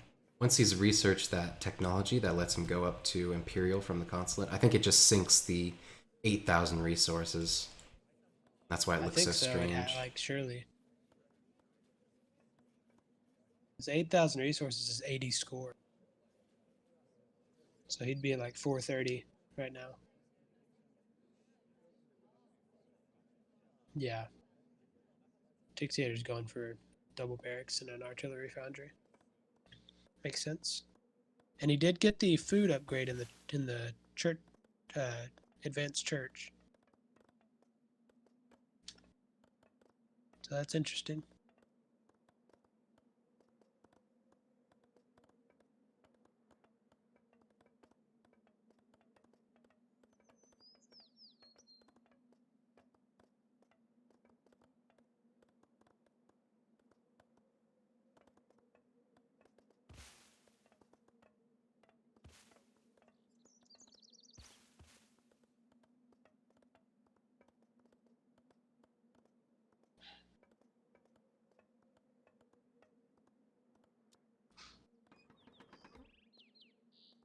See here, so there is a big bank of Yumi. The Red Seal ship, it's just so unfortunately not gonna be what we wanted. But I know, it's so sad. there is the potential for Dictator to pull that out later in the series. That's Although, true if he ends up winning this one. for now it seems like FloKo's just going for the standard start, pure Yumi mass, mix in a few Yamabushi perhaps, just for siege. A lot of flaming arrows in queue, veteran battery. Look where he's going. He's kind of a little off center. Maybe hoping to take him off guard a bit. Yeah, I do like that. Because the way a Yeah. Dictator's set up, you would be more comfortable fighting from like this position, right? Where FloKo's Yeah, coming from exactly. that angle, but going him for a loop, like it. And it's possible that FloKo wants to attack between these trees. Geography is like a big deal in these fights. You want to have like trees on both sides of you so you can't really get flanked, which is nice. And it's also hard to push directly into trees just because of pathing issues and stuff. So that could be a consideration. Something this also might do is it establishes control for FloKo around this wood line, which you might need later in And the don't game. forget your TC as well. I would say FloKo probably does have plenty of wood. It shouldn't be a big concern of his.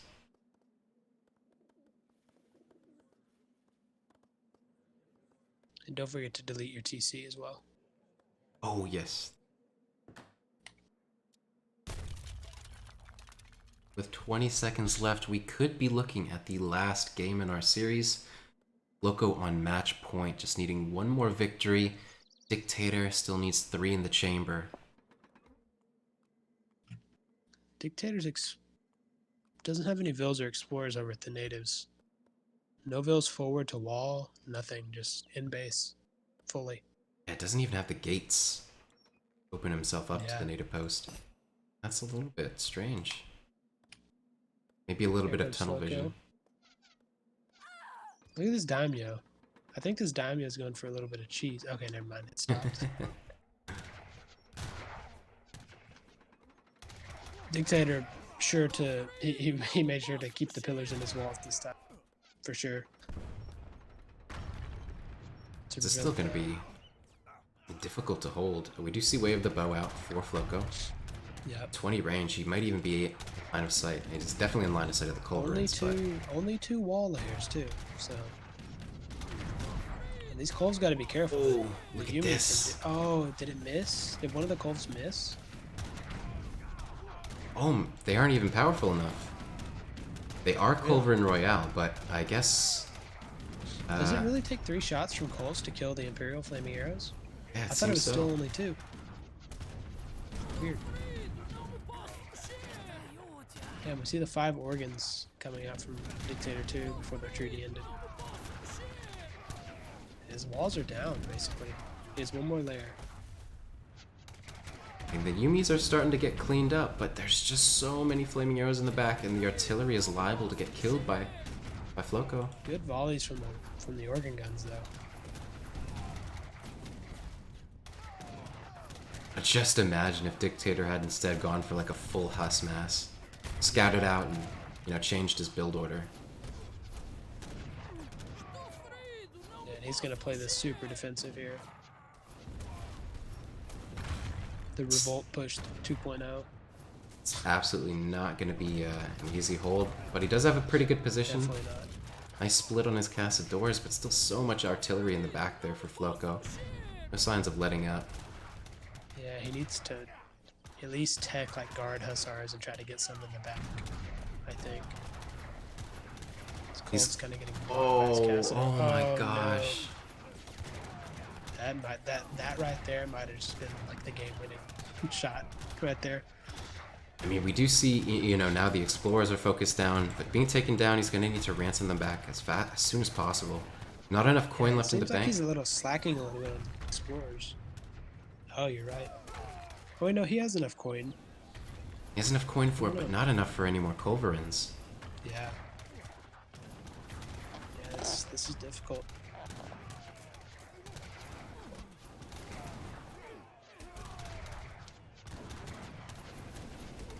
Even 4 Moritaros now popping out. He's almost in range of his factories too, soon. Okay, there's 5 coals. Okay. Enough. Oh my gosh. It's just so hard. There's too many flaming arrows. Trading 5 Culverins for what? 2 or 3 flaming arrows? Yeah, I think 3. Still. Just too many. Just look at Dictator's population. I think this is going to be the nail in the coffin. Yeah, this is just standard brute force. Just kill everything. Oh my god. Just all the buildings dying simultaneously.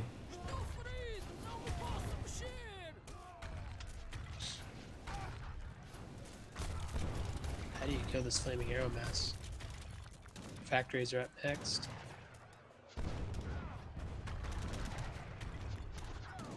The villagers getting taken down. I think we do have a winner of this tournament.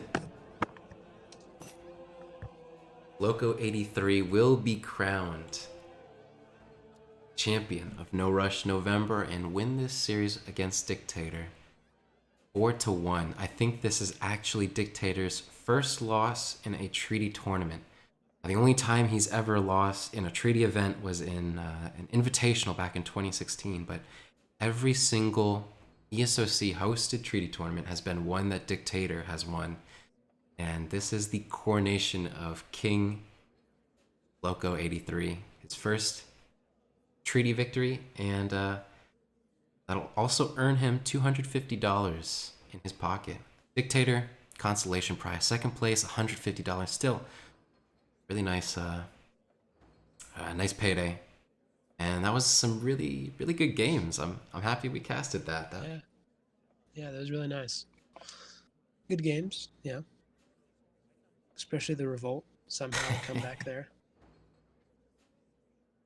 I think all of these games have shown some interesting mechanics between the really dynamic Portuguese mirror and FloKo's interesting Japanese build order, which, you know, until this series I was completely Apparently unaware is of. very strong. Exactly.